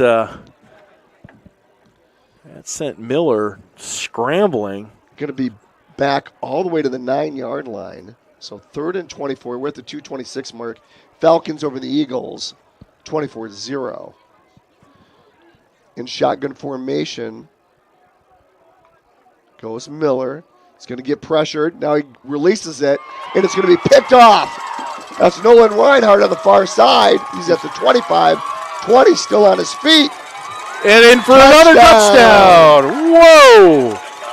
Nolan Reinhardt, interception, touchdown. The ball hawk. I'm going to tell you what. The ball hawk on this Falcon football team. Custom caulking touchdown on the defensive end. Nolan Reinhardt snagged it and made his way through traffic. I didn't think he was going to get through that traffic. No. But he did. And now West Catholic at 30-0 pending the extra point. What a great run back by Nolan Reinhardt. Of course, what did he do last week? Interception return for a touchdown. Yeah. So he's picking up right where he left off last week as West Catholic extends the lead to 31-0. Man, this is happening fast, isn't it? Yes. Very fast. Pretty special. So we take a look in a couple other scores out there. Go ahead. South Christian 7, Forest Hills Eastern 0. And that's about it that I have.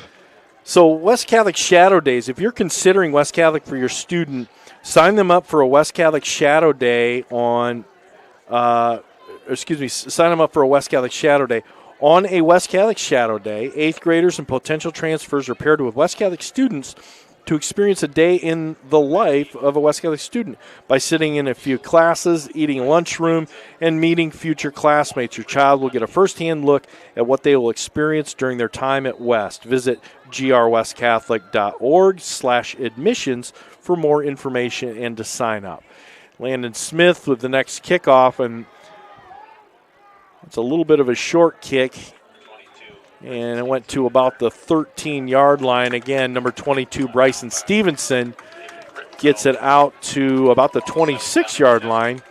And, boy, Oakridge is really – they've been just stifled by the West Catholic defense and their different arrangements from the wing tee to the spread offense. And really nothing going on for them. Yeah, they can't find a good rhythm. Another score of interest, Joe. Corunna 14, Notre Dame Prep 7. Wow. Okay. In the second. That's a big game that's here in Division huge 5. Game. Yeah, on the other side of the bracket on the east side, we're paying close attention to that. Yeah, 2 teams in the top 5. Yeah. Yep. Along with West Catholic and Catholic Central. So. Yeah, and Notre Dame Prep's got that great quarterback. What's his last? A Tuttle, I think it is. Yes. He's got more touchdown passes than he has incompletions. Which is phenomenal. That's not a stat. No. Yeah. No. Touchdowns versus incompletions. Right. This kid's good. 6'4". And one of the top players in the state. Yeah, we kind of feel that looking at that side of the bracket that the winner of that game might find their way to Ford Field. Here goes Miller to Jones. Jones goes over the right side. He'll fight his way up for 3 yards. But you know who's going to have something to say about that? Correct. Frankenmuth. Frankenmuth, yes. Frankenmuth will be the next, I think, the next meeting there. We got a timeout called by West Catholic, and let's say hello to a few more people out here. And just to let you know, there's 1:12 left in the second quarter. 31-0 West Catholic over the Eagles of Muskegon Oakridge. Well, of course, Dan and Nancy Ostapovich, and they're listening to the game. And fantastic. Anyone out there from the class of 66 and Dan and Nancy are asking, hey, anybody from 66 or 67, they want them to text in. I like that. I like that too. Love that.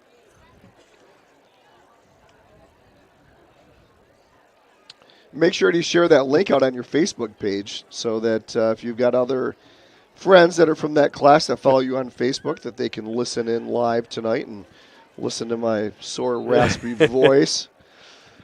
So it's hard to get out the touchdown West with But, Joe, you're doing a good job of picking me up here. There you go. Oh, I love it. Joe Geetson's awesome. Geets.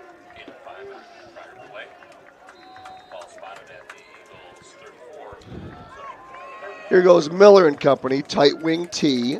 Going to hand it up over the left side. That's Stevenson. And Stevenson will get a Oakridge first down over that far left side. He'll take it up to about the 43. It'll be 1st and 10 from there. Clock is still ticking. We're at the 104, 103 mark.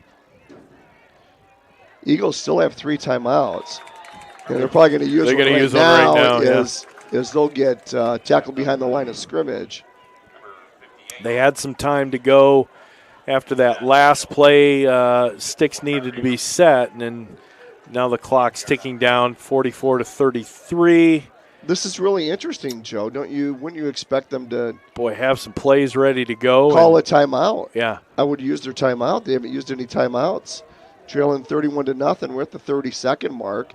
Ball's at the 42. 2nd down and 9. Fake handoff. Here goes Evan Miller. He'll roll right. He's got a receiver there, the 6'7" guy. It's the big fella, 50. Evan Josa. Yeah, about it. Oh, they said he was out of bounds. Oh, it looked like he had a little hop step to keep himself in, like all of us done in the front yard near the sidewalk, right? When we're kids, yeah. But no, I guess he had his feet out. And so that's going to stop the clock, though, at 13 seconds. Now, man, I tell you what, you don't have a score up and you don't start calling timeouts inside of a minute when you're a running team? Yeah. Come on now. I'm really shocked at it, really. Here goes Evan Miller. He'll give it to Trevor Jones. He'll pick up 8 up the middle as he gets near midfield. And we've got 5 seconds, and just going to let the first half clock run out. Well, that first so that's just so surprising. Yeah. So at the half, it's West Catholic 31 and Oakridge 0. West Catholic scoring in both offensive and defensive, and then special teams with the field goal, doing a nice job. And defense is facing a little bit more formidable foe, but I guess your scoreboard's going to tell the tale. It is. Yeah. So West End Body halftime show. We got a guest, which is Chris Schaub Sr. Chris, come on in. Let's get you a headset. Tom's going to bail out, and he's going to go pay his sponsorship to Ricola. All scratchy. No. Here, let's. Yeah, this has got a little bit more reach. Appreciate that. There we go. All right. Tom, I'm going to give you this back right here. Are you going to bail out on this? Going to get yourself a hot toddy maybe? All right, fantastic. You want this? Yes. All right, excellent. Thank you. Right, well, thank you. Thanks for letting me be up here. That's awesome. Love your guys' commentary. Love it. Oh, man. And watching your videos, of course, it's fun when I hear about Lunchbox, but, you know. So that's gotten to him, hasn't it? Oh, yeah. We watched it together, so. I love it. Well, let's pop you in here a little bit closer. Why don't you pull yourself up? Actually, sit in Tom's seat right there. Let's get everybody on film. And there's our cut to it. Hey, we have trouble with this thing. There we are. Oh, nice. Looking good. All right, special guest, Chris Schaub. Chris, you are in the science and math department. Yep. At West here, and this is Chris Sr. Chris Jr., of course, is big number 50, a middle linebacker here for West Catholic. Yeah. And Chris is come up here and want to talk a little bit about yourself. Number one, you hired as a religion teacher at West, right? Yeah. I came in, right in the middle of COVID. We thought we'd move closer to my wife's family, so we moved down to the Grand Rapids area. Okay. And we were looking at high schools for my daughter at the time. Okay. And we toured West, and we both just fell in love with it. You know, just felt like they had that same family atmosphere that we were used to from up north. So, and I found out they had a religion position available, so I applied and got the job, and that brought me here. And you were a teacher before? You were a teacher before? Yep. 16 years up north, so up in Leelanau County. So okay. Yep. So nice. Well, we're glad you're here, definitely. So what really brought you to West? Share that story a little bit. All right. Well, we came here for for my daughter. We wanted our daughter to have a.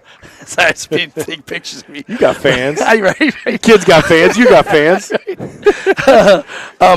We really came here because we just loved the feel. You know, just had that we love the Catholic education to begin with. And I taught 1 year here and just fell in love with it. I mean, I did. I love the students, the parents, the involvement. That everyone's so involved here, and just a great community. So. Well, that's awesome. And it's my 4th year, and I don't plan on going anywhere as long as they let me stay. So perfect. And I mean, you take a look, and we had the Falcon Awards banquet here just recently, and Mike Mulder, teacher at West. You know, I had him. He was here for years and years. So you just got a few more decades to go before your awards ceremony comes up. Well, let you know. My youngest, future Falcon's only 2. So I for sure have at least 16 more years here for sure. So love that. That's fantastic. So your son Chris, all right, big number 50, playing middle linebacker. He's our leading tackler on this team, and we fondly, he is referred to as the lunch pail guy. Oh. He is the blue collar, get it done, hit hard, carry the lunch pail that gets more dented up and you tell me that's made it to the family lunch pail thing. What a lot of fun, So, what's your enjoyment? My son was middle linebacker. Oh, nice. Yep. So he's got 2 state championship rings, and he was part of that 14 team that went perfect here. Nice. I have great memories of those days. He was my youngest, and he did a phenomenal job out here, as did all that team. But share your thoughts of this West Catholic program, watching your son play football. Oh, it's just amazing. It's just last year on the Chris was a part of the team. I mean, he plays a lot more now, but he was a great part of the team then. Just watch him actually be in some of the plays, trying to bust holes for Tim back last year. And the march all the way to the playoffs was just so very exciting to watch. It was just I never played football, so this is really my first real experience with it, and it's fantastic. And now this year, he's just having a great year. Like you said, he's lead tackler and just really, really enjoying it a lot. And, of course, I'm out there yelling, screaming, just loving it as much as him. So maybe more so, I don't know. But, no, it's exciting to watch. It's just such a great feeling. Just, all the work these guys put into this, and then to just see the fruits of their labor. It just I'm so happy for my son, but also my students. They're just doing great. Done a great job. He's made some, other than his lunch pail work-a-day linebacker work, he had, second game of the year, had an interception for a touchdown. Oh, that was a great night at the household. That was a lot of fun. Yeah, we had steak that night, right? Oh, yeah, right. I had to call my family up north and be like, you got to watch the highlights. It's fantastic. So, he did great. Oh, gosh, that was fun. He goes, I popped in my hands. I ran as fast as I could. And I was like, awesome. It had to surprise him, more than anybody. All of a sudden you got the ball and you're staring at the end zone. As I told him, I said, I probably would have froze. I probably caught the ball and been like, what do I do? But he just kept going. That was great. That's great. So outside of football, do you have anything else big coming up? Well, actually, this summer I have an opportunity to go to Notre Dame Seminary in Louisiana, in New Orleans, Louisiana. Notre Dame started a few years back this program that kind of melds religion and science, how they work hand in hand. Okay. And I was offered the opportunity to go this year, me and a couple of other teachers. So, yeah, I'm pretty excited about that. We'll go down there, and it, shows how, religion and science work hand in hand, and then we bring that back and, of course, share with the kids at school and stuff. So, sure. Just fantastic. I'm pretty excited. Excited for that. So Miriam Brooks and Tim Naraki joining, right? Yep. Tim from the science department, Miriam from the religion department. So, yeah.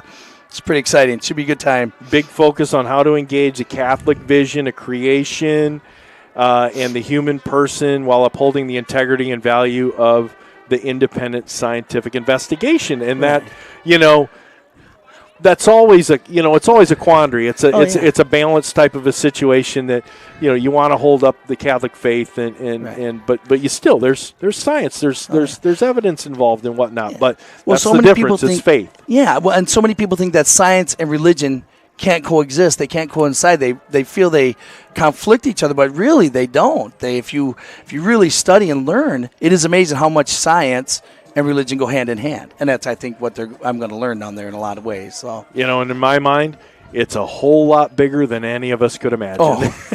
Any of us will ever know, right? Exactly. So we appreciate that. One last question. What can you tell us about DJ Kem Sizzle? From what I hear, he was the coolest DJ to ever grace these halls. Okay. That's what I've heard. No, I had a chance to DJ Homecoming a couple weeks ago. Oh, my gosh. And it was a lot of fun. It really was.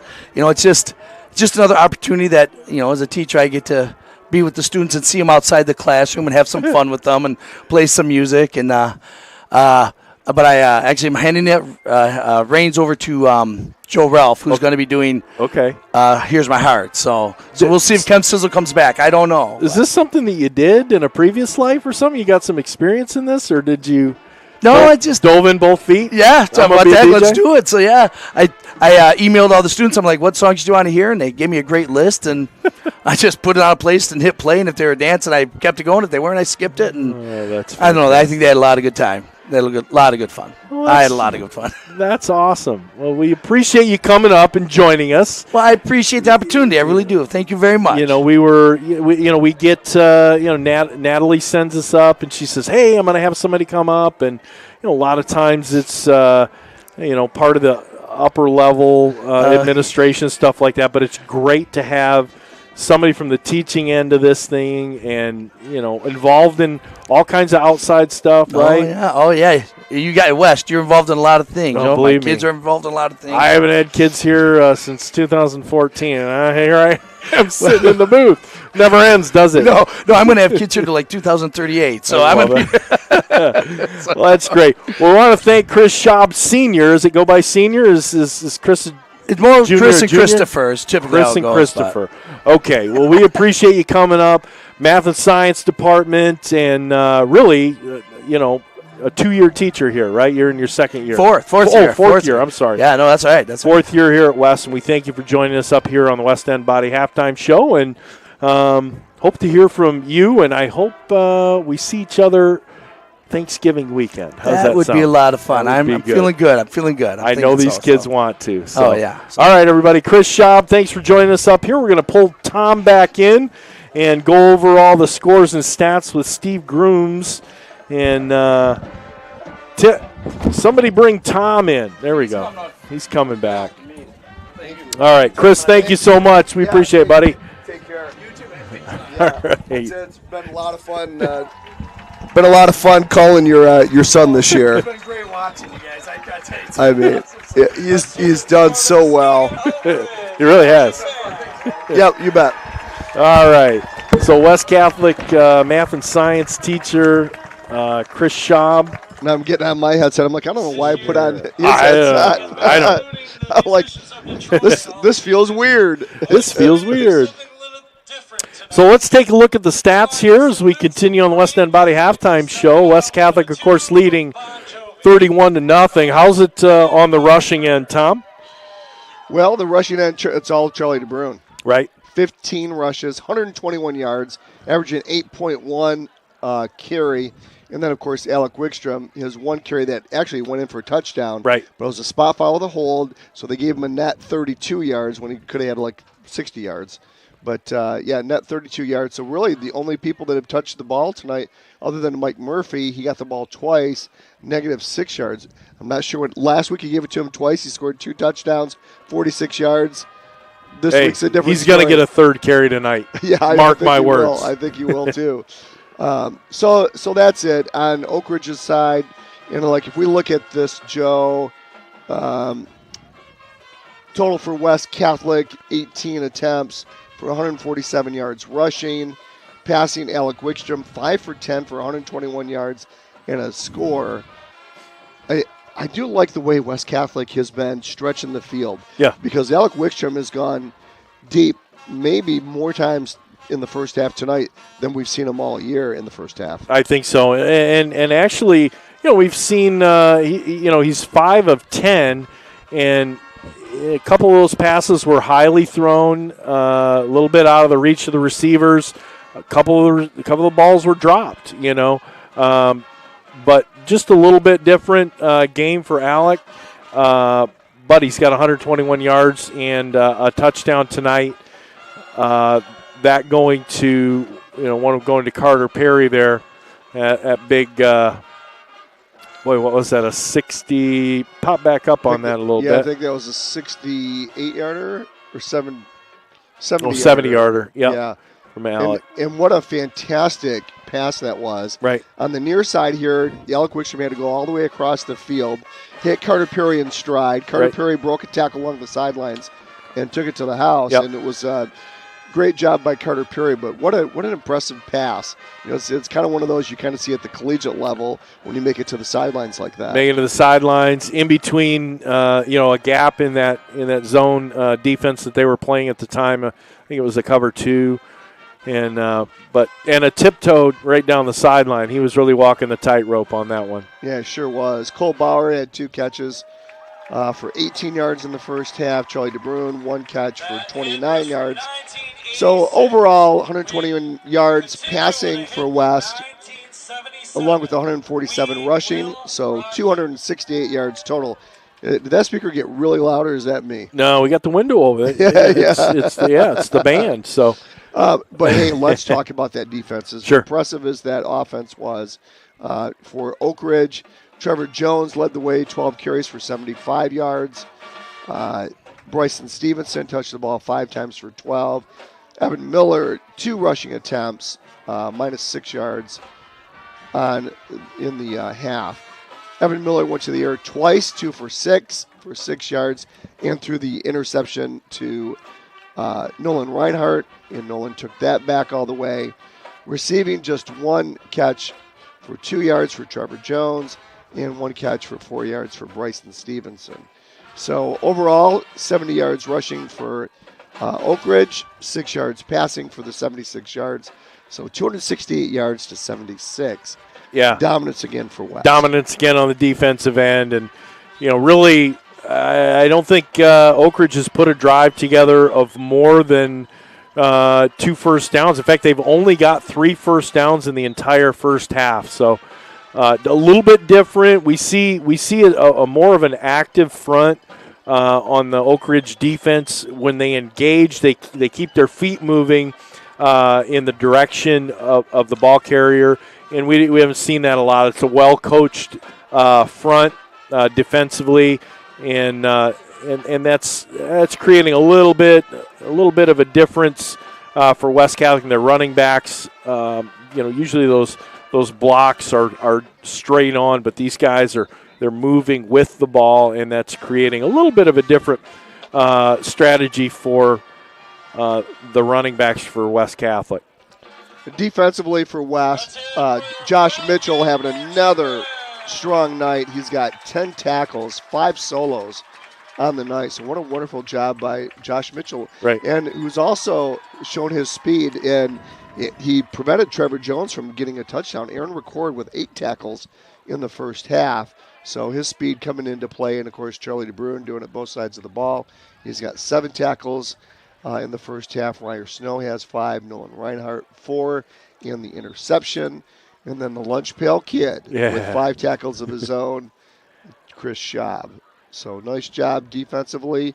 And again, that rushing attack, even though it's kind of like bend, don't break. Right. I mean, Oakridge is averaging 8 yards per carry, but they've done no damage. No, and you take a look at plays run from the line of scrimmage. West Catholic, 28 plays from the line of scrimmage, 22 rushes, and 6 passing attempts. And then you take a look at Oak Ridge, and they've got 18 attempts of rushing and 10 attempts, so 28 in all. Pretty even there in plays run.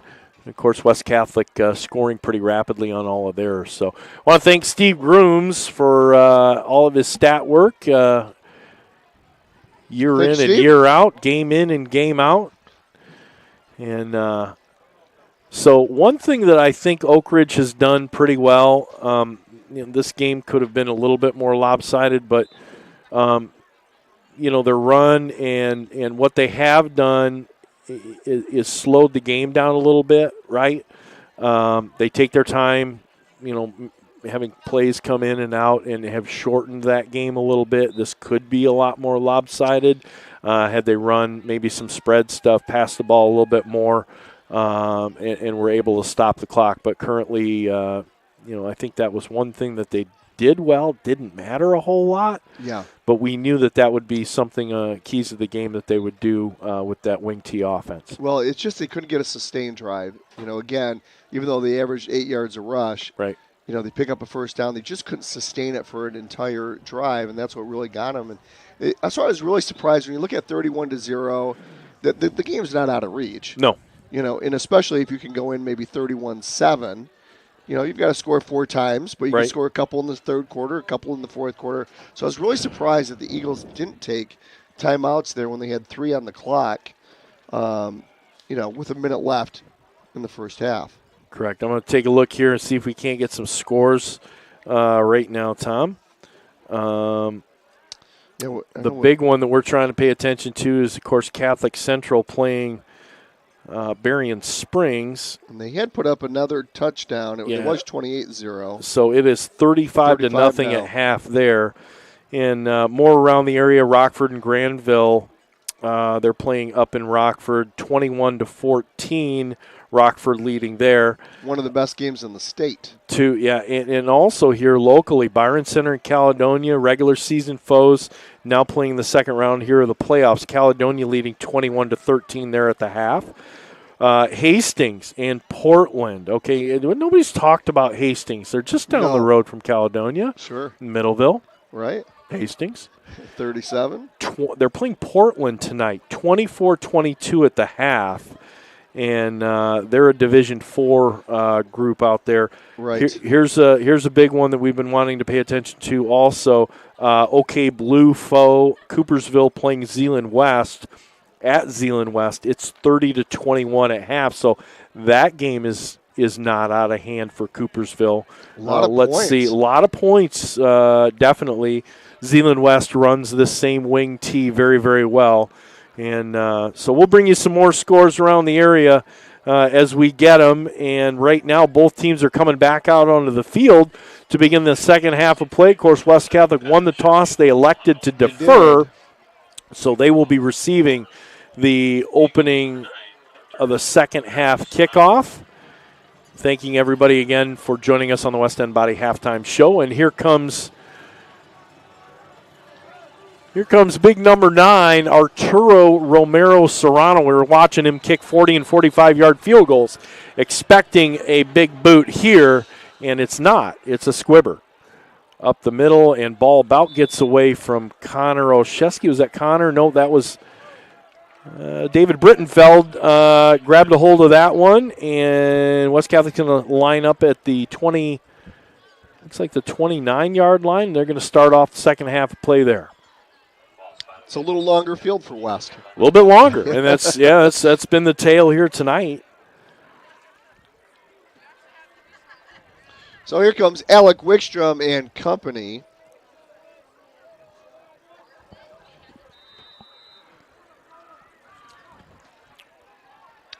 DeBruyn's going to be off to his left. They go right to left on your radio dial here in the third quarter. Wickstrom rolls left. He pitches out to DeBruyn on the 30. He's at the 35. Jumps over a guy to the 37. So nice run pass or run pitch option for Wickstrom. And DeBruyn picks up 8 on the play. It'll be second and a long 2 for West. And brought down by Armando Rapp. West operates on the near side. They got trips right. Here goes DeBruyn over the left side. Breaks an ankle tackle. He's still on his feet at the 40. Breaks another ankle tackle to 50. And he'll get pushed out of bounds at the 40 here on the near sideline. Tremendous run by Charlie DeBruyn. Quarterback, defensive back, Evan Miller came over from his position to finally knock Charlie out of bounds. But across midfield, the Falcons go. Ball's going to be at the Oakridge 40, and here they're up again. Here's Wickstrom, gives it off to Murphy over the right side. Big hole, and he'll get tripped up as he hits the hole and goes to the 46. So pick up of maybe 3 on the play. And that was Brody Jennings, and he absolutely grabbed that left shoelace. I think Mike Murphy's got to tie his shoe. I think Murphy could have had off to the races if he didn't get that ankle tackle. Yeah. So again, West Catholic, they're in their green uniforms, white helmets. Oakridge in their white uniforms, gray pants and blue helmets. Here goes Murphy over the left side, big hole, and he'll get tripped up again at the 33. And I love the way Oakridge tackles at the ankles. They do. They are right down at the ankles, and they got Mike Murphy again. Gain of about, it's 1 or 2 on the play. You can tell Murphy's not used to that. He slammed his fist to the ground and said, if you guys quit tackling me, you try to tackle me up high like I'm used to, I can go a little further. Yeah. 3rd down and 3 for West. Wickstrom, he rolls right. He's got a receiver wide open. There is Murphy in the flats. 25, 20, 15. Forget it. Mike Murphy, touchdown. Mike Murphy, touchdown from 33 yards out. Custom caulking touchdown for Mike Murphy. I told you he was going to get another taste of it. You did. Took a couple more than he's used to, but Mike Murphy gets into the end zone for West Catholic. This is going to turn it into a running clock, 37-point advantage for West Catholic here at the 10-19 mark in the third. And we've got Landon Smith out, coming on for the extra point. Here's the snap, the hold, the kick, and it is up and good. And West Catholic takes a 38-0 lead, turning this second half into a running clock, potentially shortening this game unless Oakridge can get themselves into the end zone, Tom. Yeah, well, and that's another reason why that first half, I think, was really, really important. We want to thank a few more of our sponsors. Ricola, the Swiss Alpine Herb Cough Drop. Ricola. And it's working. You sound a whole lot better than when we started the game. And by Chloroseptic. And by Chloroseptic. Yes, your sore throat spray. And by Lendering Tree Farm. They're located at 1401 House Street in Belmont. Take the whole family to Lendering Tree Farm this holiday season. Making memories is what it's all about. You can cut your own Christmas tree or select a pre-cut tree. They got food trucks, wagon rides, hot chocolate. You can roast a marshmallow, meet Santa Claus. It's really fun for everyone. Wreaths, dogs are welcome. Just visit their website at lenderingtreefarm.com. That's lenderingtreefarm.com. That's where you're going to find all the details. Here goes Landon Smith. Kicks it from the 40, squib kick, hits at the 30, takes the West Catholic bounce all the way to the 15. That's where Oakridge will get it up to the 20.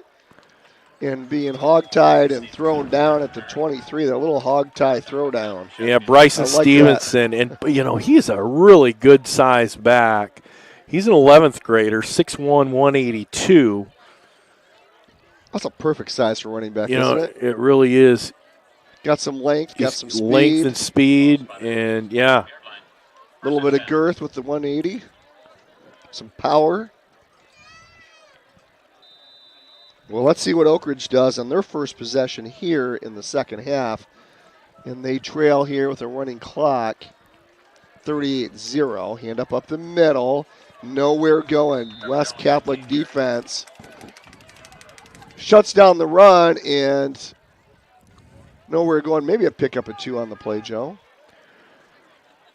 Yeah, they're going to give him forward progress. Josh Mitchell on the tackle. Yeah, how about that? Josh Mitchell, 10 tackles, and he's already at it in the first couple plays here in the second half. Second down, hand up over the left side to Stevenson. He tries to break contain. He does. He's on the far sideline. He's got plenty of room to run. And he'll bulldoze his way over a West Catholic defender at the 45. He's got a Oakridge first down. Nice, powerful run there by Stevenson. Sure was. Finally brought down. I think that was Mike Murphy, came from his linebacking spot. But there was that speed, and we had seen that, and we just talked about, he looks like a real good running back. Finally broke contain, ran up the outside there, got himself a first down. Ball's at the 46-yard line. Here come the Eagles. Evan Miller gets under center, wing T. Hand up the middle. And that's going to be number 40. He hasn't touched the ball in a little while, Bryce Bisson. And he'll pick up 2 on the play. I want to say a shout-out to the Simzacs. Hey. Out there listening from Hilton Head, South Carolina. And they say, go West. Lucky. If you want to give us a text, 616-262-9270. 616-262-9270. Thanks again for listening to Joe and I tonight, especially me and my Kermit the Frog voice. I know. But I'll be back next week in full force. I don't think I've ever had a sore throat in 14 years of broadcasting. Nope. First time for everything. First time for everything. 3-yard pickup for Oakridge. It'll bring up 3rd down and 7 as they went over the left side. And not a lot going there, Joe. Nice job by that front. We see some defensive substitutions. West. Murphy off. So is Josh Mitchell. Here goes Miller. Tight T formation. Miller's going to pass now. He's got plenty of time. Looks over the middle. He's got Stevenson there. Oh. He'll catch it at the 27, and he'll get tripped up. Almost a touchdown, but Nolan Reinhardt saved it. Boy, they're using Stevenson. He was tackled the ankle. You see him limping off and grabbed the pass, and a great tackle by Reinhardt there. But that's the one that hurts the back of your heel. Yeah, that was absolutely a touchdown. If Reinhardt didn't make that ankle tackle, Stevenson was in stride. He would have scored a touchdown. At the 7:22 mark, 38-0 is your score in the third. Tight formation again for Evan Miller. He'll hand it up over the right side. That's Trevor Jones. And guess who it is? Josh Mitchell again. He fills that hole after a 1-yard pickup. Boy, Josh Mitchell's everywhere tonight. He really is. Mitchell, 6'1", 210 yards. Hey, the class of 73 is having a second, because the first one wasn't good enough, but a second mini 50th reunion at 5th Street Hall Saturday, November 4th. So, oh, nice. Class of 73. I'm sure they'll take the 72s and the 74s, too. Just be a big party. Evan Miller goes to throw it, and he gets hit as soon as he releases. It'll fall incomplete. He was looking over the middle for his big tight end. Yeah, and he lost his footing as Ethan Stoner came in and laid that lick, and ball fell short. I was surprised, actually, Miller got the ball off. I mean, Stoner was right in his grill. So that'll bring up 3rd down and 9 for the Eagles, as the ball is placed at the 24 of West. So good drive here for the Eagles. Yeah, I was going to say, this is their longest drive of the night. Counterplay to Jones, and he's inside the 20 down to the 18. It looks like the ball might have gotten out there. Did he fumble? A little bit of a scrum for it. And Aaron Record is pointing to this a West Catholic ball, but they're going to have to undo the pile here, and it is now going to be 4th down and 2 for Oakridge. Okay. I don't think they've got any other choice but to go for it you here. Have to go for it in this field position. Yeah, you're at the 18. You don't want to settle for a field goal. No. You've got 4th down and 2. And look who's limping off the field. Oh, man, it's Trevor Jones. He goes down right at the hash marks, and he needs a little bit of help, and they're going to call a injury timeout here. That's going to stop the clock at 5:26 for this injury time. Oh, boy, and he is their stud. So we'll see if Trevor can kind of shake that off and get back in. Hey, Steve Project's listening. John Beedling, they're hanging out. Talk about West Catholic coach Landon Grove on the Sports Project radio show tomorrow. Yeah, so I saw tune that. them in on the Jethro 94.9 or 99.5 Saturday 10 a.m. to noon. And that should be an interesting listen. Thanks for you guys listening, too. He's got Sporty McEwen, I think, on the show tomorrow, too, with Davenport squaring off against Ferris, I think, tomorrow. Yeah. Big game. Yeah, Jake Hunter's dad from the hockey, he says, what's the West score? And it's 38-0. West. Both teams make their way back on the field. West Catholic's ready to go. Here comes Oakridge.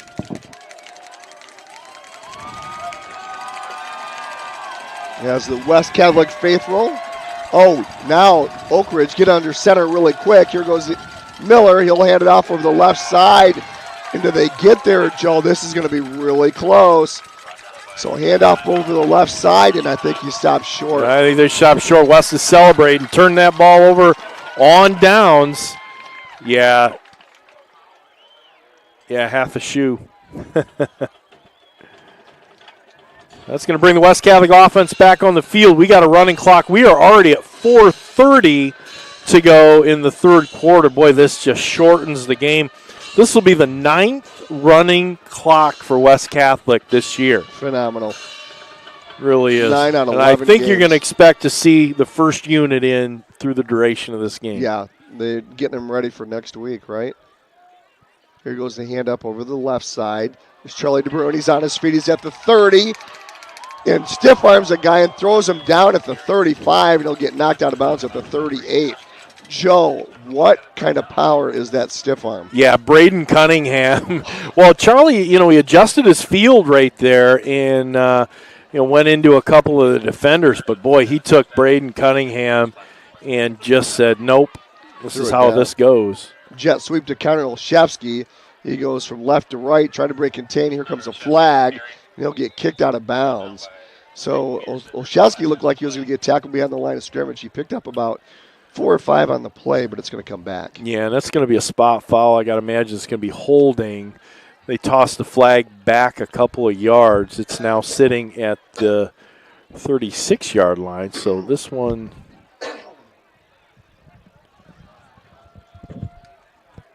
we've got them huddling up here. And this thing's going to go against West Catholic.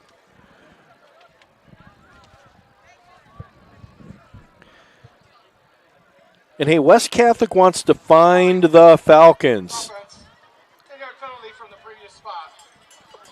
And West is hoping to connect or reconnect with all West Catholic alumni as the school gets ready to celebrate its 60th graduating class. Falcon grads, please go to grwestcatholic.org/alumni to update their information. Be sure to spread the word and help us find the Falcons. So first down and 20. Hand up the middle. And that's going to be David Brittenfeld with his first carry of the night, Joe. He'll get over the 30 to the 31. Tackled by Evan Joza, and it looked like Brett Knoll. Brett Knoll, 6'4", 265. He's a sophomore. He's a big fella. Sure is. 2nd and 15 now for West. Wickstrom looks over the sideline. He'll get the call from Grove. Trips right, one left. Got Cole Bauer on the near side, one-on-one. Let's see if Wickstrom looks to air it out here. Got a lot of one-on-one coverage out there. Jet sweep. Perry, no, they don't go to him. They go out to Connor Olszewski. Breaks the tackle to 35, 40. Still on his feet. Breaks another tackle. He's over midfield. The guy goes for his ankle, doesn't get it. He's still on his feet inside the 20, 10. Oh, he made it. Almost to a touchdown. He made it. Are they going to mark him down? They're going to put him down at the 1. Oh, they're going to put him down.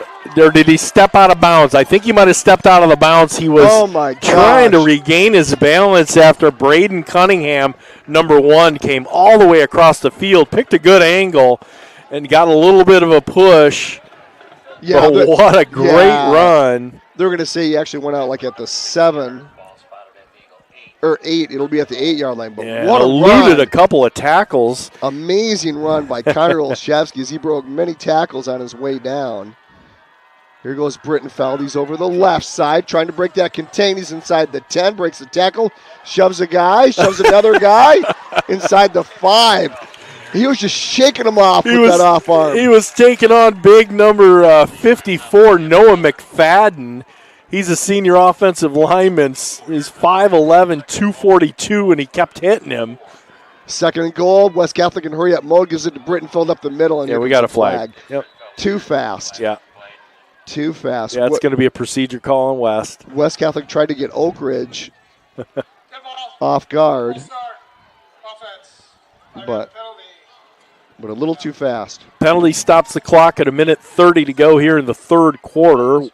West Catholic 38 and Oakridge 0. West Catholic looking to score here again. We're at the 125 mark. 38-0 is your score. It's been all West and with this running clock. Yeah, Brittenfeld comes out. Charlie DeBruyne comes in. Cole Bauer on the near side. As West Catholic goes right to left, they operate on the near hash. Hand up to DeBruyne up the middle. He tries to jet it outside, doesn't get there. No pickup on the play. Nice defense there, that interior line of Oakridge. It'll bring up 3rd and goal for West. Again, that defensive front engaging with the blockers, but keeping their feet moving along the ball carrier's route there and just causing a little havoc and sealing off those holes. Wickstrom, shotgun formation. DeBruyne off to his left. Now he sets up in the pocket, looking to go deep. He's got Charlie DeBruyne on a wheel route. Touchdown, West! Boy, I'll tell you what, missed coverage there by number 22, Bryson Stevenson. He was looking for a run, did not even notice that wheel route, and another custom caulking touchdown for West Catholic at 31 seconds to go here in the third. 44-0 is your score. Landon Smith on for the extra point. This is turning into a rout, Tom. Well, it's where you expected West to be. They average 52 points a game. They're one touchdown away from it. And we have the fourth quarter. Yeah, kick is up and good. Turns it into a 45-point advantage for West Catholic here. And man, oh man, it's something else. Let's pay some more bills, buddy. Fox Pools located on Alpine Avenue between 7 and 8 Mile Roads. Fox Pools is West Michigan's best source for both in-ground and above-ground pools, featuring a full-service showroom with chemicals, supplies, and accessories. They offer annual closing and opening service as well as repairs and installation. Fox Pools does it right. And eXp Realty is a national leader in real estate, and Melissa Homewood is your local expert when it comes to buying or selling your home in West Michigan. Melissa can orchestrate market watches, property searches, and home value assessments to make your buying or selling process as thorough as it can be. You can find Realtor Melissa Homewood on the web at melissahomewood.com. That's melissahomewood.com. Melissa Homewood, the Lash Group, and eXp Realty is your real estate done right. Here's Landon Smith. He's lining the ball up at the 40-yard line to kick it away. And back to receive is Stevenson, and I think that's Evan Miller. Here's Stevenson from right about the 1-yard line. He brings it up, gets across the 20 and almost to the 25-yard line. And that's where they're going to set up Oakridge, trying to put together another drive like they did earlier. Yeah, again, nice long sustained drive that just didn't net any points. Don't have any other explanation other than that. Well, I got to keep. Hey, again, we want to thank Ed Wagner again, and if you haven't gone on to Facebook, the West Catholic Football Facebook page, they've been doing hype videos all season, and Ed Wagner was great. He did a narration on there, and it really is priceless. It's spectacular. Spectacular. Yeah, I don't know other words for it. It just did a tremendous job. Thanks, Coach. We really appreciate you doing that. And of course, we said earlier, we were looking for kind of the voice of God. Yeah. He wasn't available, so we got Ed Wagner, You know what it reminded me of a little bit? Yeah. Remember the old NFL films? Oh, yeah. Yeah, what? I don't remember that guy's name and the voice of the old NFL films. So and I used to know this. Yes. So text us Steve Sable, who was the voice Steve Sable was the one to put it together. His family owned NFL Films, right? They had the contract. Oh, man. Yeah, that's whatever that is, a 30 on 30 or ESPN 60 or whatever. Yeah. It's you can go check Text us in if you know. NFL Films, the voice of NFL Films. But phenomenal. And it was very much like that. So if you haven't looked, go in, take a look at it, and it's it'll give you some goosebumps. Pretty neat.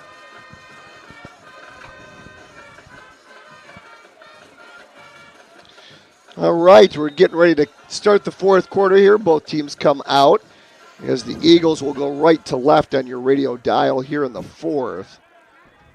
They trail 45-0. All West. Here goes a handoff over the left side to Stevenson. Tries to break contain. He'll get shoved out of bounds after maybe a pickup of one, Joe, at the most.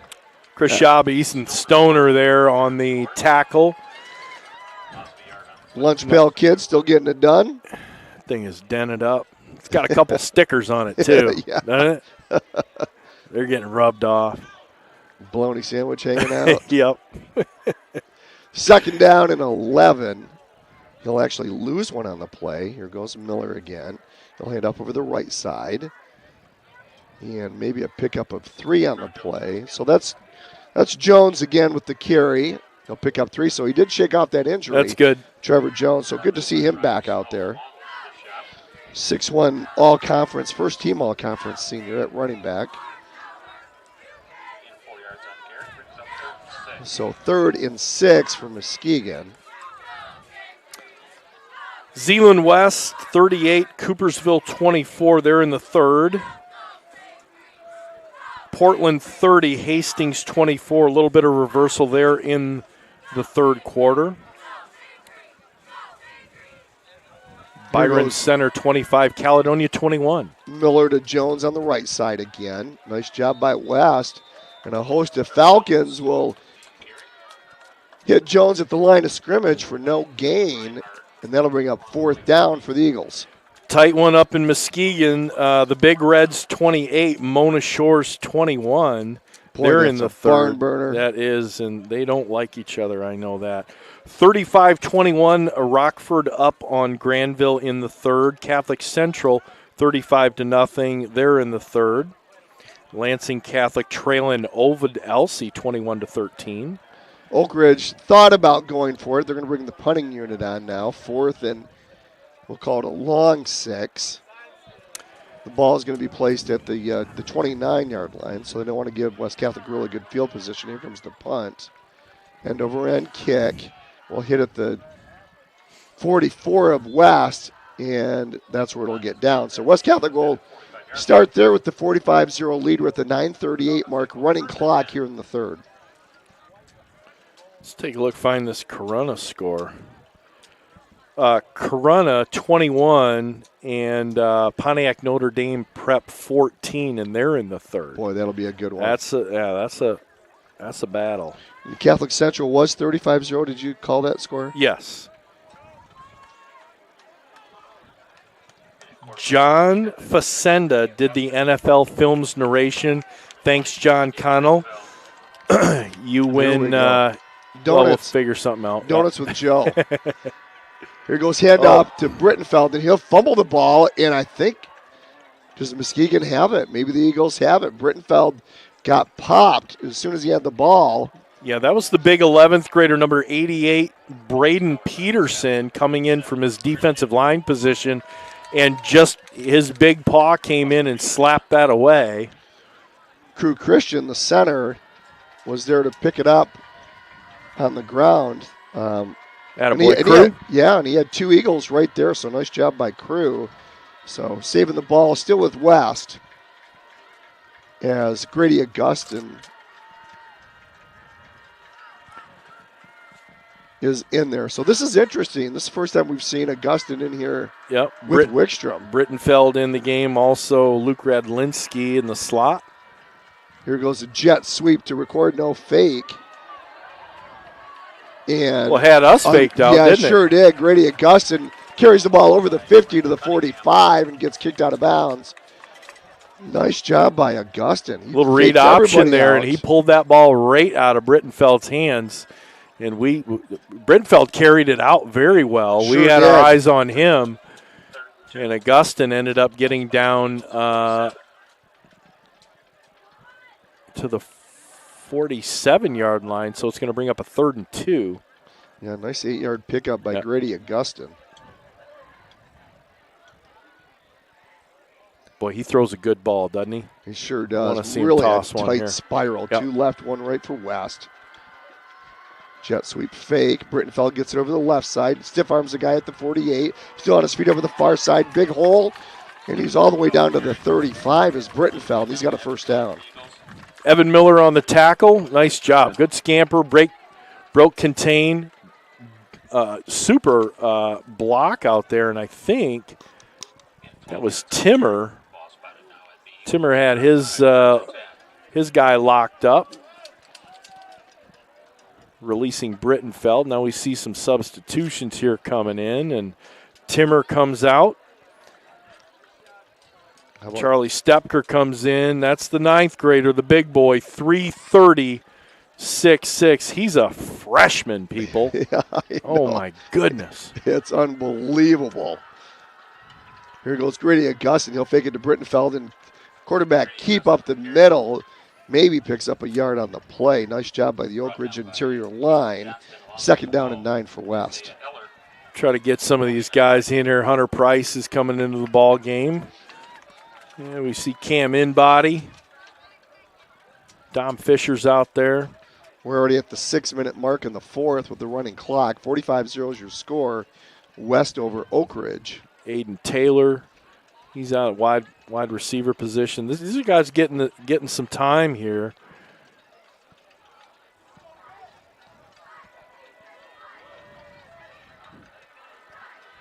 Shotgun formation, Augustin. In motion, in body. He'll get it over the left side. I'm sorry, that's Dom Fisher, the jet sweep handoff. He'll pick up a gain of maybe a couple on the play. It'll bring up 3rd and long for West. 8 yards to go. Ball will be placed just inside the 35 of Oakridge. Again, we appreciate John Connell with that NFL Films poll for John Facenda. What do you give a guy that's got every novelty item in the world, right? Yeah. What do we get you? I don't know. John Connell. Love it. What a voice that guy had. Yeah. Oh. The only way I can get my voice that deep is if I've got a sore throat. Here's David Brittenfeld up the middle.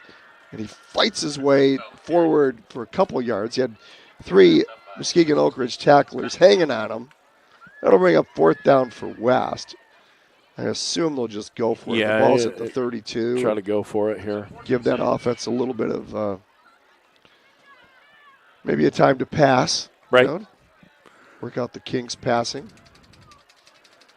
For the second unit of West, we're at the 4:20 mark. 45-0 is your score. Can we start talking about this, Tom, or not? I was going to wait till the 2-minute mark. Okay, we're going to wait till the 2-minute mark. And then we'll be talking to Landon. Coach, I think, yeah. We're hoping to get Landon Grove up here afterwards, too. Yeah. So stick around for the post game. All I'm going to say is West Catholic's got home field advantage. Here comes a quick pitch to Brittenfeld, and he'll get tackled behind the line of scrimmage. Boy. So that's going to turn it over on downs. Oakridge is going to get a hold of that ball at about the 32-yard line. Getting up gingerly is Brody Jennings after that tackle. Well, yeah, Brittenfeld was like Walter Payton. He was trying to lay the punishment on him. That's how he runs the ball.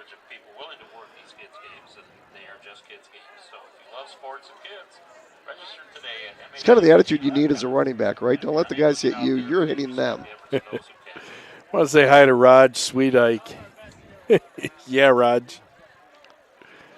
Oh, I love it. Tom Bilecki, he says John can have the golf umbrella that he won 2 weeks ago. Thanks, Tom. Done. We got a timeout called by Oakridge, and I'm going to go back here. Let's try to get some more scores. And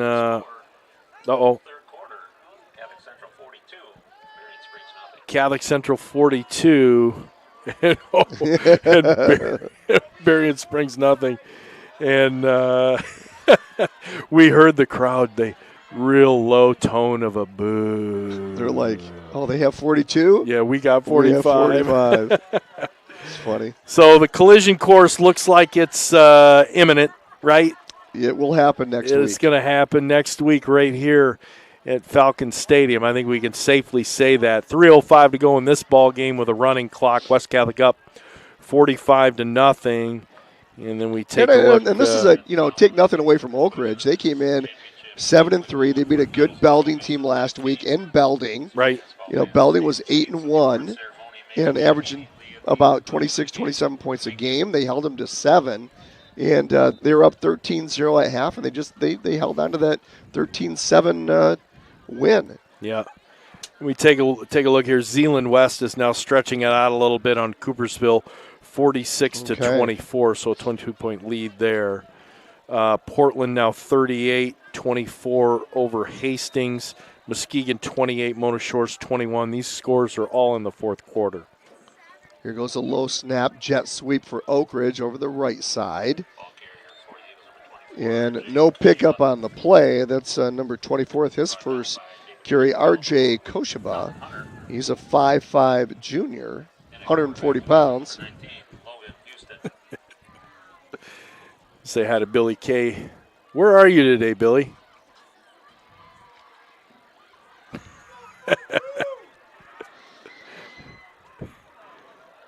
Are you in warm climates? 2nd down and 9 for Oakridge. 2 backs in the backfield. Hand up the middle and going nowhere fast.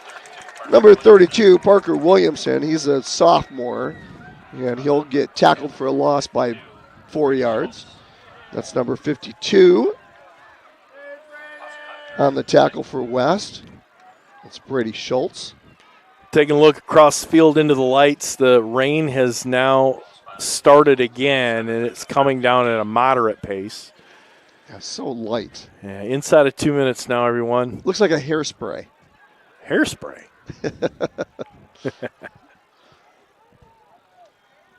Here goes Oakridge, 3rd down and 14. Ball's at the 27, low snap, and Oakridge is going to get tackled behind the line of scrimmage. So tackle for loss. I guess that's technically a quarterback sack, right? Yeah. Low snap. Low snap. He's trying to scramble. He goes down behind the line of scrimmage. That's a sack, people. So Remember my playing days? The old sack by sack. sack by sack. I think it got called once. And nowadays it's just fast facts by sack. Fast facts by sack. Here goes Oakridge with a punt. High end over end kick. Going to be fair caught there at the 49. Looked like a fair catch, and he started taking off running. That was Chance Anderson. Oh, you're taking a chance. Yeah, take a chance, Chance. We're down to 48 seconds to go. Clock is winding. I think West Catholic's going to have to run one play, and then we'll wrap this one up. I was saying, my wife was saying tonight as I was coming here, she said, well, I hope for your sake it's a running clock. Since I've got the old Kermit the Frog going tonight. So thanks so much for, bearing with us. Ricola. Out of 14 years of calling West Catholic football. Tonight's broadcast brought to you by Ricola and by Chloraseptic. Both teams are going to line up 12 seconds and counting down. This is going to do it for tonight. West Catholic comes out and victorious tonight. Second round of the playoffs. They are going to take home the district title. This is a trophy game. They're going to get a piece of oak to put up in the hallway. We're running out of room. We're going to have to get a new hall. You pick up a piece of oak just because you beat Oakridge? Yeah. Oh, yeah.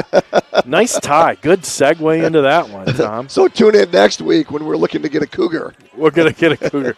Watch my voice go next week, right? Yeah, right. Both teams out of midfield. They got the line. Their hand shaking it up, and here comes the Falcons. They're running over to the student section. The band is playing the fight song. West Catholic comes up with another huge victory, and boy, these things have been amazing, Tom. It's holding Comstock Park scoreless at 70-0, and then now Oakridge at 45-0. And it's been really, really a lopsided situation since the Holland Christian game, I think, where teams have been held to no scores or one score on the night. Well, and, they say defense wins championships. So yeah. As strong as this West Catholic team has been, averaging 52 points a game. Right. The best thing I feel about this team is the way that defense has been playing. I agree. And, we've been talking about it, I think, for 4 games now. They've got a swag about them. They've got a confidence about them. They've got, but it's not, they're not walking around, with a lot of pride. There's not a lot of pride in this situation where there's any showmanship or anything like that. But, scoring offensively, scoring defensively, special teams again tonight with the the field goal. Just really, really tells you that this is a full team. They're prepared. They're ready. And you know who else is going to be ready? Catholic Central is going to be ready. And this is the one that everybody's had their eyes on for a long time. We take a look out on the field, and both teams are going to line up across from each other, and we've got trophy presentation taking place right now. So it might be a little while before Landon Grove gets up, but we'll have Steve Grooms who will give us our stats for the night. Yeah. As you stick around for our post-game show. The media is going to be down there, too. They're going to want to talk to him. Presentation to the District 5 champions from West Catholic. Yes. Falcons accepting the trophy. Doesn't look like Landon Grove, but head coach Landon Grove eventually. And there goes the trophy presentation. It's going to the Ball Boys. First trophy of the year is going to go to the Ball Boys. Yeah, how about that? West Catholic still undefeated. They are now 11-0. And, of course, yes. OK Blue champions. And now they are moving to the regional finals after taking care of this district.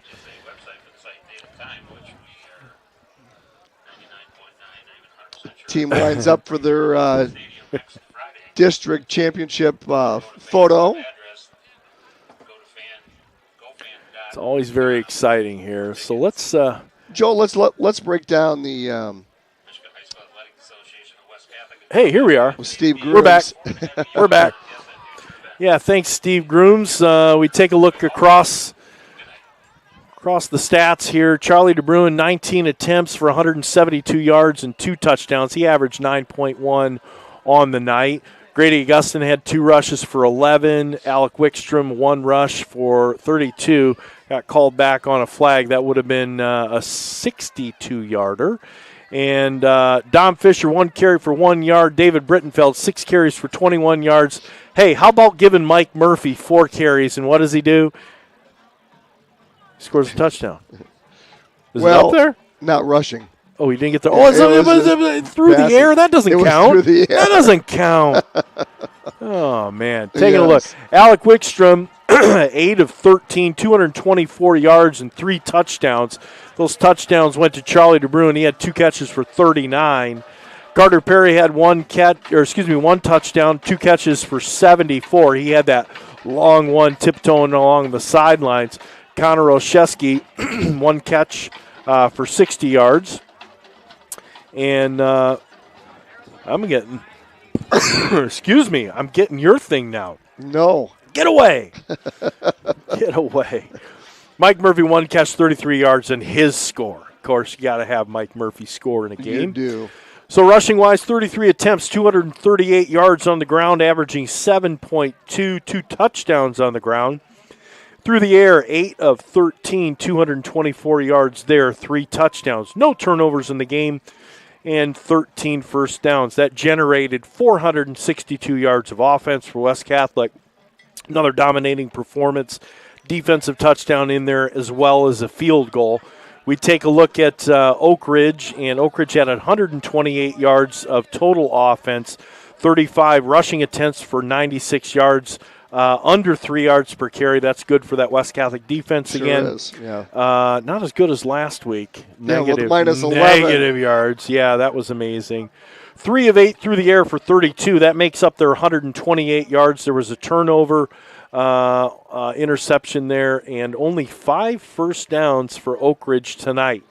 Evan Miller went 3 for 8, 32 yards. Those passes went to Trevor Jones, 1 catch for 2 yards. Bryson Stevenson, 2 catches for 30 yards, and that's all it really wrote there. On the rushing end of it, Evan Miller, 2 rushes for -6.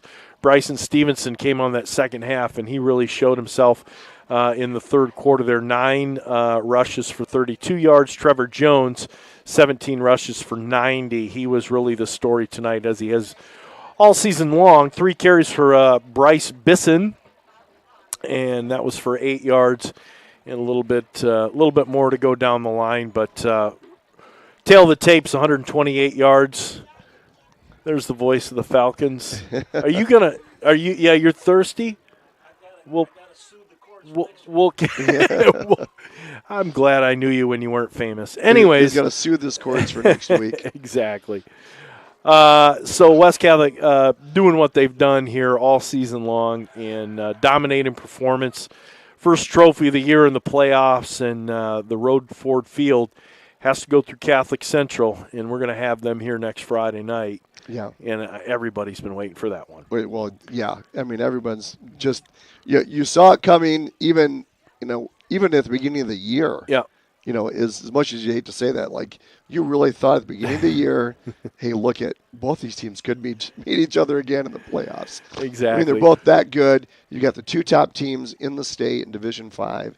And sure we've enough, got, we've already heard that, calls have been made trying to reserve some extra seating here, and word has it there may be extra bleachers coming in to the tune of another 1,200 seats in this place, and I know that there's going to be standing room only as well. This is going to be one of the biggest games in the state.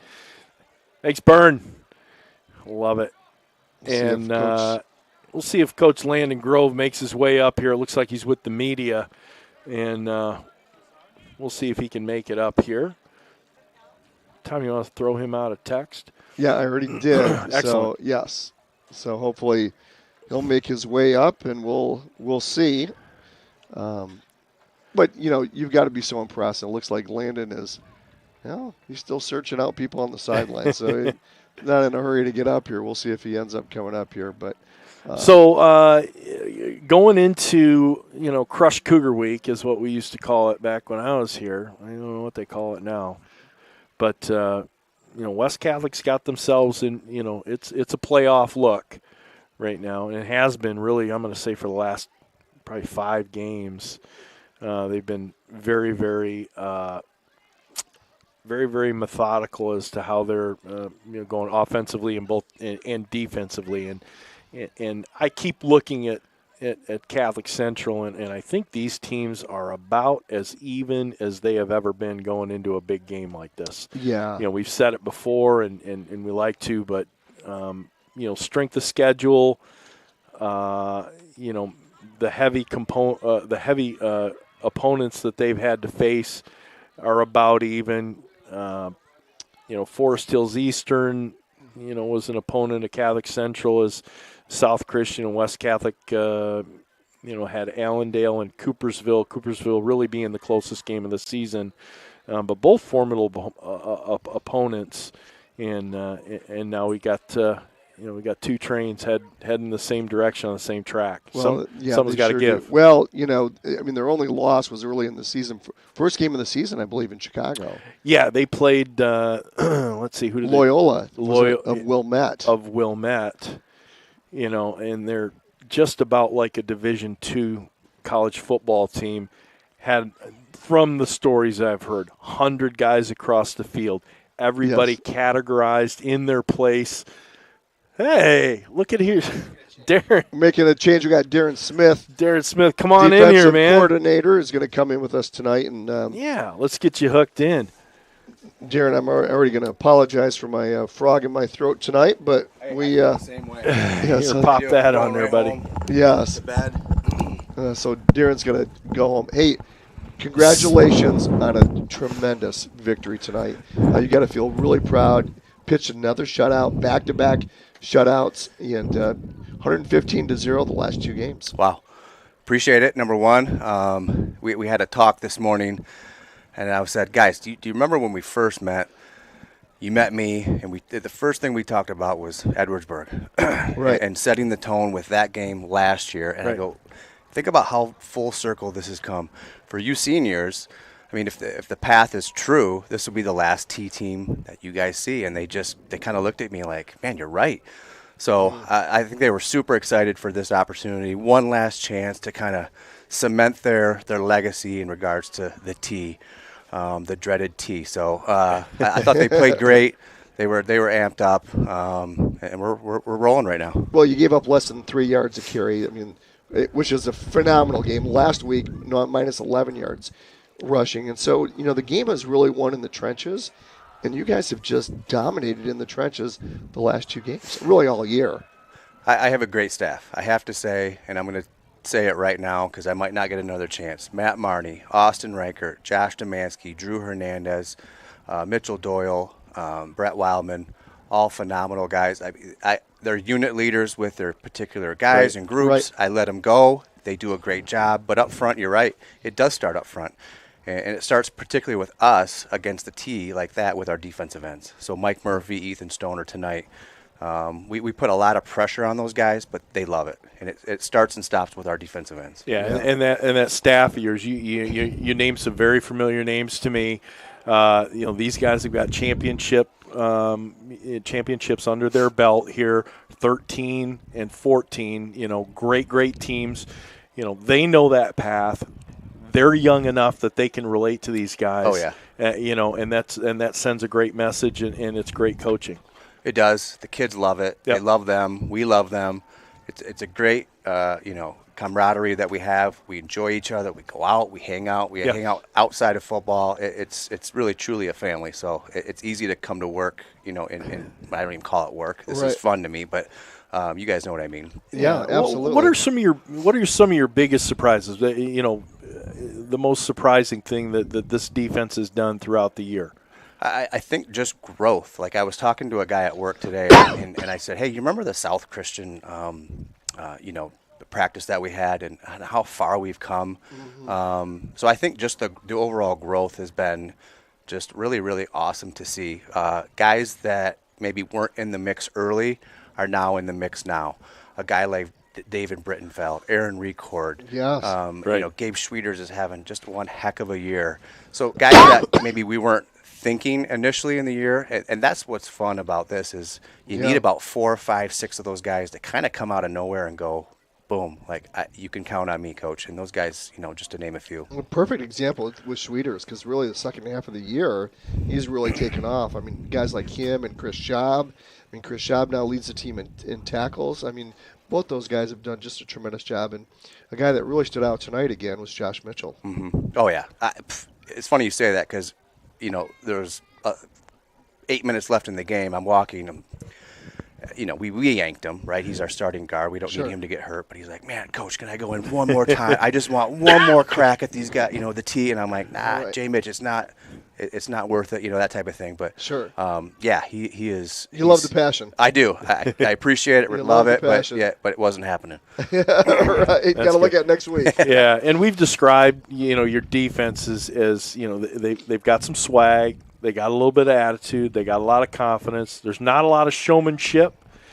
The tackles are spread out. I mean, they really are. Usually you're going to see a team where you got a guy that's got 90 or 100 tackles. But Chris Schaub, he might be to 60 now, right? You're right. But you've got a bunch of guys that are down there 40, high 30s, boom, boom, boom. It is spread out. It is an unselfish defense. And that's to be commended. That's something that's coached. You said it, and those are interesting stats to look at. That's like end of the year thing, like, oh my gosh, I didn't even know that. But we'll use Gabe Schwieters' example. Mm-hmm. Tonight he wasn't part of the game plan. It wasn't because of Gabe. We're trying to stop a very gadgety type offense that Gabe just doesn't fit. Again, not a knock on Gabe. He's one of our better all-conference players. He's probably a little frustrated. Everyone wants to play, but he's unselfish enough to say, hey, it's not my time. My time is coming. And that's kind of how we operate around here. It's kind of that next man up, next scheme, next plan up. Whatever it takes to get the win, our guys will do. And, what you did is you forced them to go spread, right? They're in that wing tee. You force them to spread, but then right away, Nolan Reinhardt picks that ball off, takes it back to the house. Second week in a row that Nolan Reinhardt's intercepted the ball to return. But those defensive backs are playing, extremely well in high level, and that's really important. If you think about next week, it looks like Catholic Central, they were dominating tonight against Berrien Springs, but they've got some pretty quick wide receivers that your D-backs are going to be really challenged. Oh yeah. They'll certainly be challenged, and I think they're well aware of that. And going into this year, if we were to pick a weakness or something to maybe look at defensively, it was the secondary. We lost 3 starters, 3 senior starters from last year. Chaz Vida was out with an injury. We, Connor's just a sophomore. I mean, so we have a younger secondary, but they do play with some swag. Yeah. They have no problem playing zone, no problem playing man, and they're going to have their hands full next week. So how does that prep change for compared this game to next week with Catholic Central? You've got a few more weapons. Catholic Central brings in, I think, 7 all-conference people on that side of the ball or close to it. Yeah, how does that preparation change from this week to next, or does it at all? It was nice to have some spread, so the week wasn't all T, where we at least sprinkled in some stuff that we're probably going to do next week. But hey, we're going to rely on our scout team. That's what these sophomores and freshmen are here to do. They're going to kind of pay their dues and give us a great look of what Catholic Central looks like, and we'll see what we do. Yeah.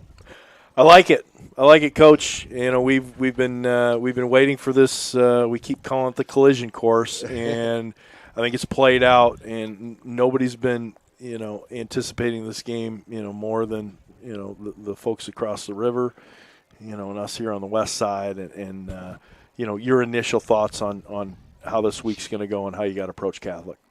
Well, a little side note, this is my 20th year coaching. My beginning was with Catholic Central. I replied to an ad in the paper, if that makes me feel old. I missed the newspaper. Yeah, I did. I faxed a resume. Ads. I faxed a resume, and I coached there for 7 years. So I still know a few guys there. A ton of respect for them. Sure. But next week is going to be an absolute blast. I can't wait. I know they can't wait either. Great for the two communities, great for West, great for our stadium and our, Yes. come to our house. Hopefully the weather is decent. Tonight actually held off. I was thankful for that. But Right. Yeah, yeah, it's really light can't be. mist. I'm excited. I know the kids are too. So talk about that. How much of an edge is that for you guys playing at home, and not only playing at home, but being on the natural grass versus being on the turf over at the Cat? I think it's a huge advantage. I'd be lying if I didn't think so. I know they'll line their baseball fields and they'll practice on the outfield to try to replicate what the grass, but they haven't played on grass this whole year. Right. The first time will be next week. Wow. So Didn't know that. Yeah. Yeah, that's an I interesting mean, stat. but again, they'll prepare for it, and Sure. it won't be the first time they step on it Friday. They'll have Monday through Thursday to get Right. ready. But we feel comfortable here. I mean, it's our home. Right. We do feel like that's an advantage. But once the whistle blows, it's on. It doesn't matter where we're playing. We'll play them there, here, in the parking lot. It's time to get it on. Well, we really want the fans to come out. Certainly we'll be broadcasting again. So if you can't make it, tune in here again. But we really want the crowd out in full force. We're really going to need everybody cheering on the Falcons next week. Yep, come on out. Weather's gonna be fine. Don't be scared. No. There's gonna be places to park and sit. Don't even worry about it. Absolutely. Well, we want to thank Coach Darren Smith, defensive coordinator for the Falcons, for joining us tonight. Coach, your defense has been unbelievable, really, since Coopersville on, and stingy. They play with a lot of swag, a lot of fun. Going to have their hands full next week, and we look forward to it. Thank you for joining us, and good luck this week with the prep. Keep everybody healthy, and we're going to say go Falcons for next Friday. Thanks, guys. All right. Appreciate you. Okay. Thanks, Coach. Have a good Appreciate night. it. All Well right. done, sir. Darren Smith. So that's going to wrap it up for tonight. Your MHSA Division 5 district champs, the West Catholic Falcons, victorious pretty easily tonight. Very handily against a little bit stubborn early going on Muskegon Oakridge team. Thanks, Stevie Grooms. Thanks, Steve Grooms. But West Catholic victorious 45-0 over the Oakridge Eagles, and they will battle the 10-1 Catholic Central Cougars. The Cougars. Next week. Coming to town. 6:30 pregame, 7 o'clock kickoff. Absolutely. I want to thank our sponsors for joining us year in and year out. Fox Pools, West End Body, Melissa Homan, and the Lash Group at eXp Realty. Shaner Avenue Nursery, Dubin Duba Attorneys at Law, Moore & Sons Roofing. Custom caulking, a lot of custom caulking touchdowns. We need a new case of caulk. If you guys could get that over, Steve, Gary Norder, we appreciate. Joni, just send the invoice over. Paget Business Services, Frank's Market, Lenderink Tree Farm, and, of course, your Falcon Touchdown Club. And for all you fans for joining us, we appreciate here on these YouTube broadcasts. We apologize that we can't show video. It's an MHSAA rule. They own the rights to this production, and apparently we didn't put a quarter in the slot. Right. And it's every year. It's been that way for the last 14 years, and probably won't change going forward, unfortunately. But hey, where's your sign? I stole it! Ah!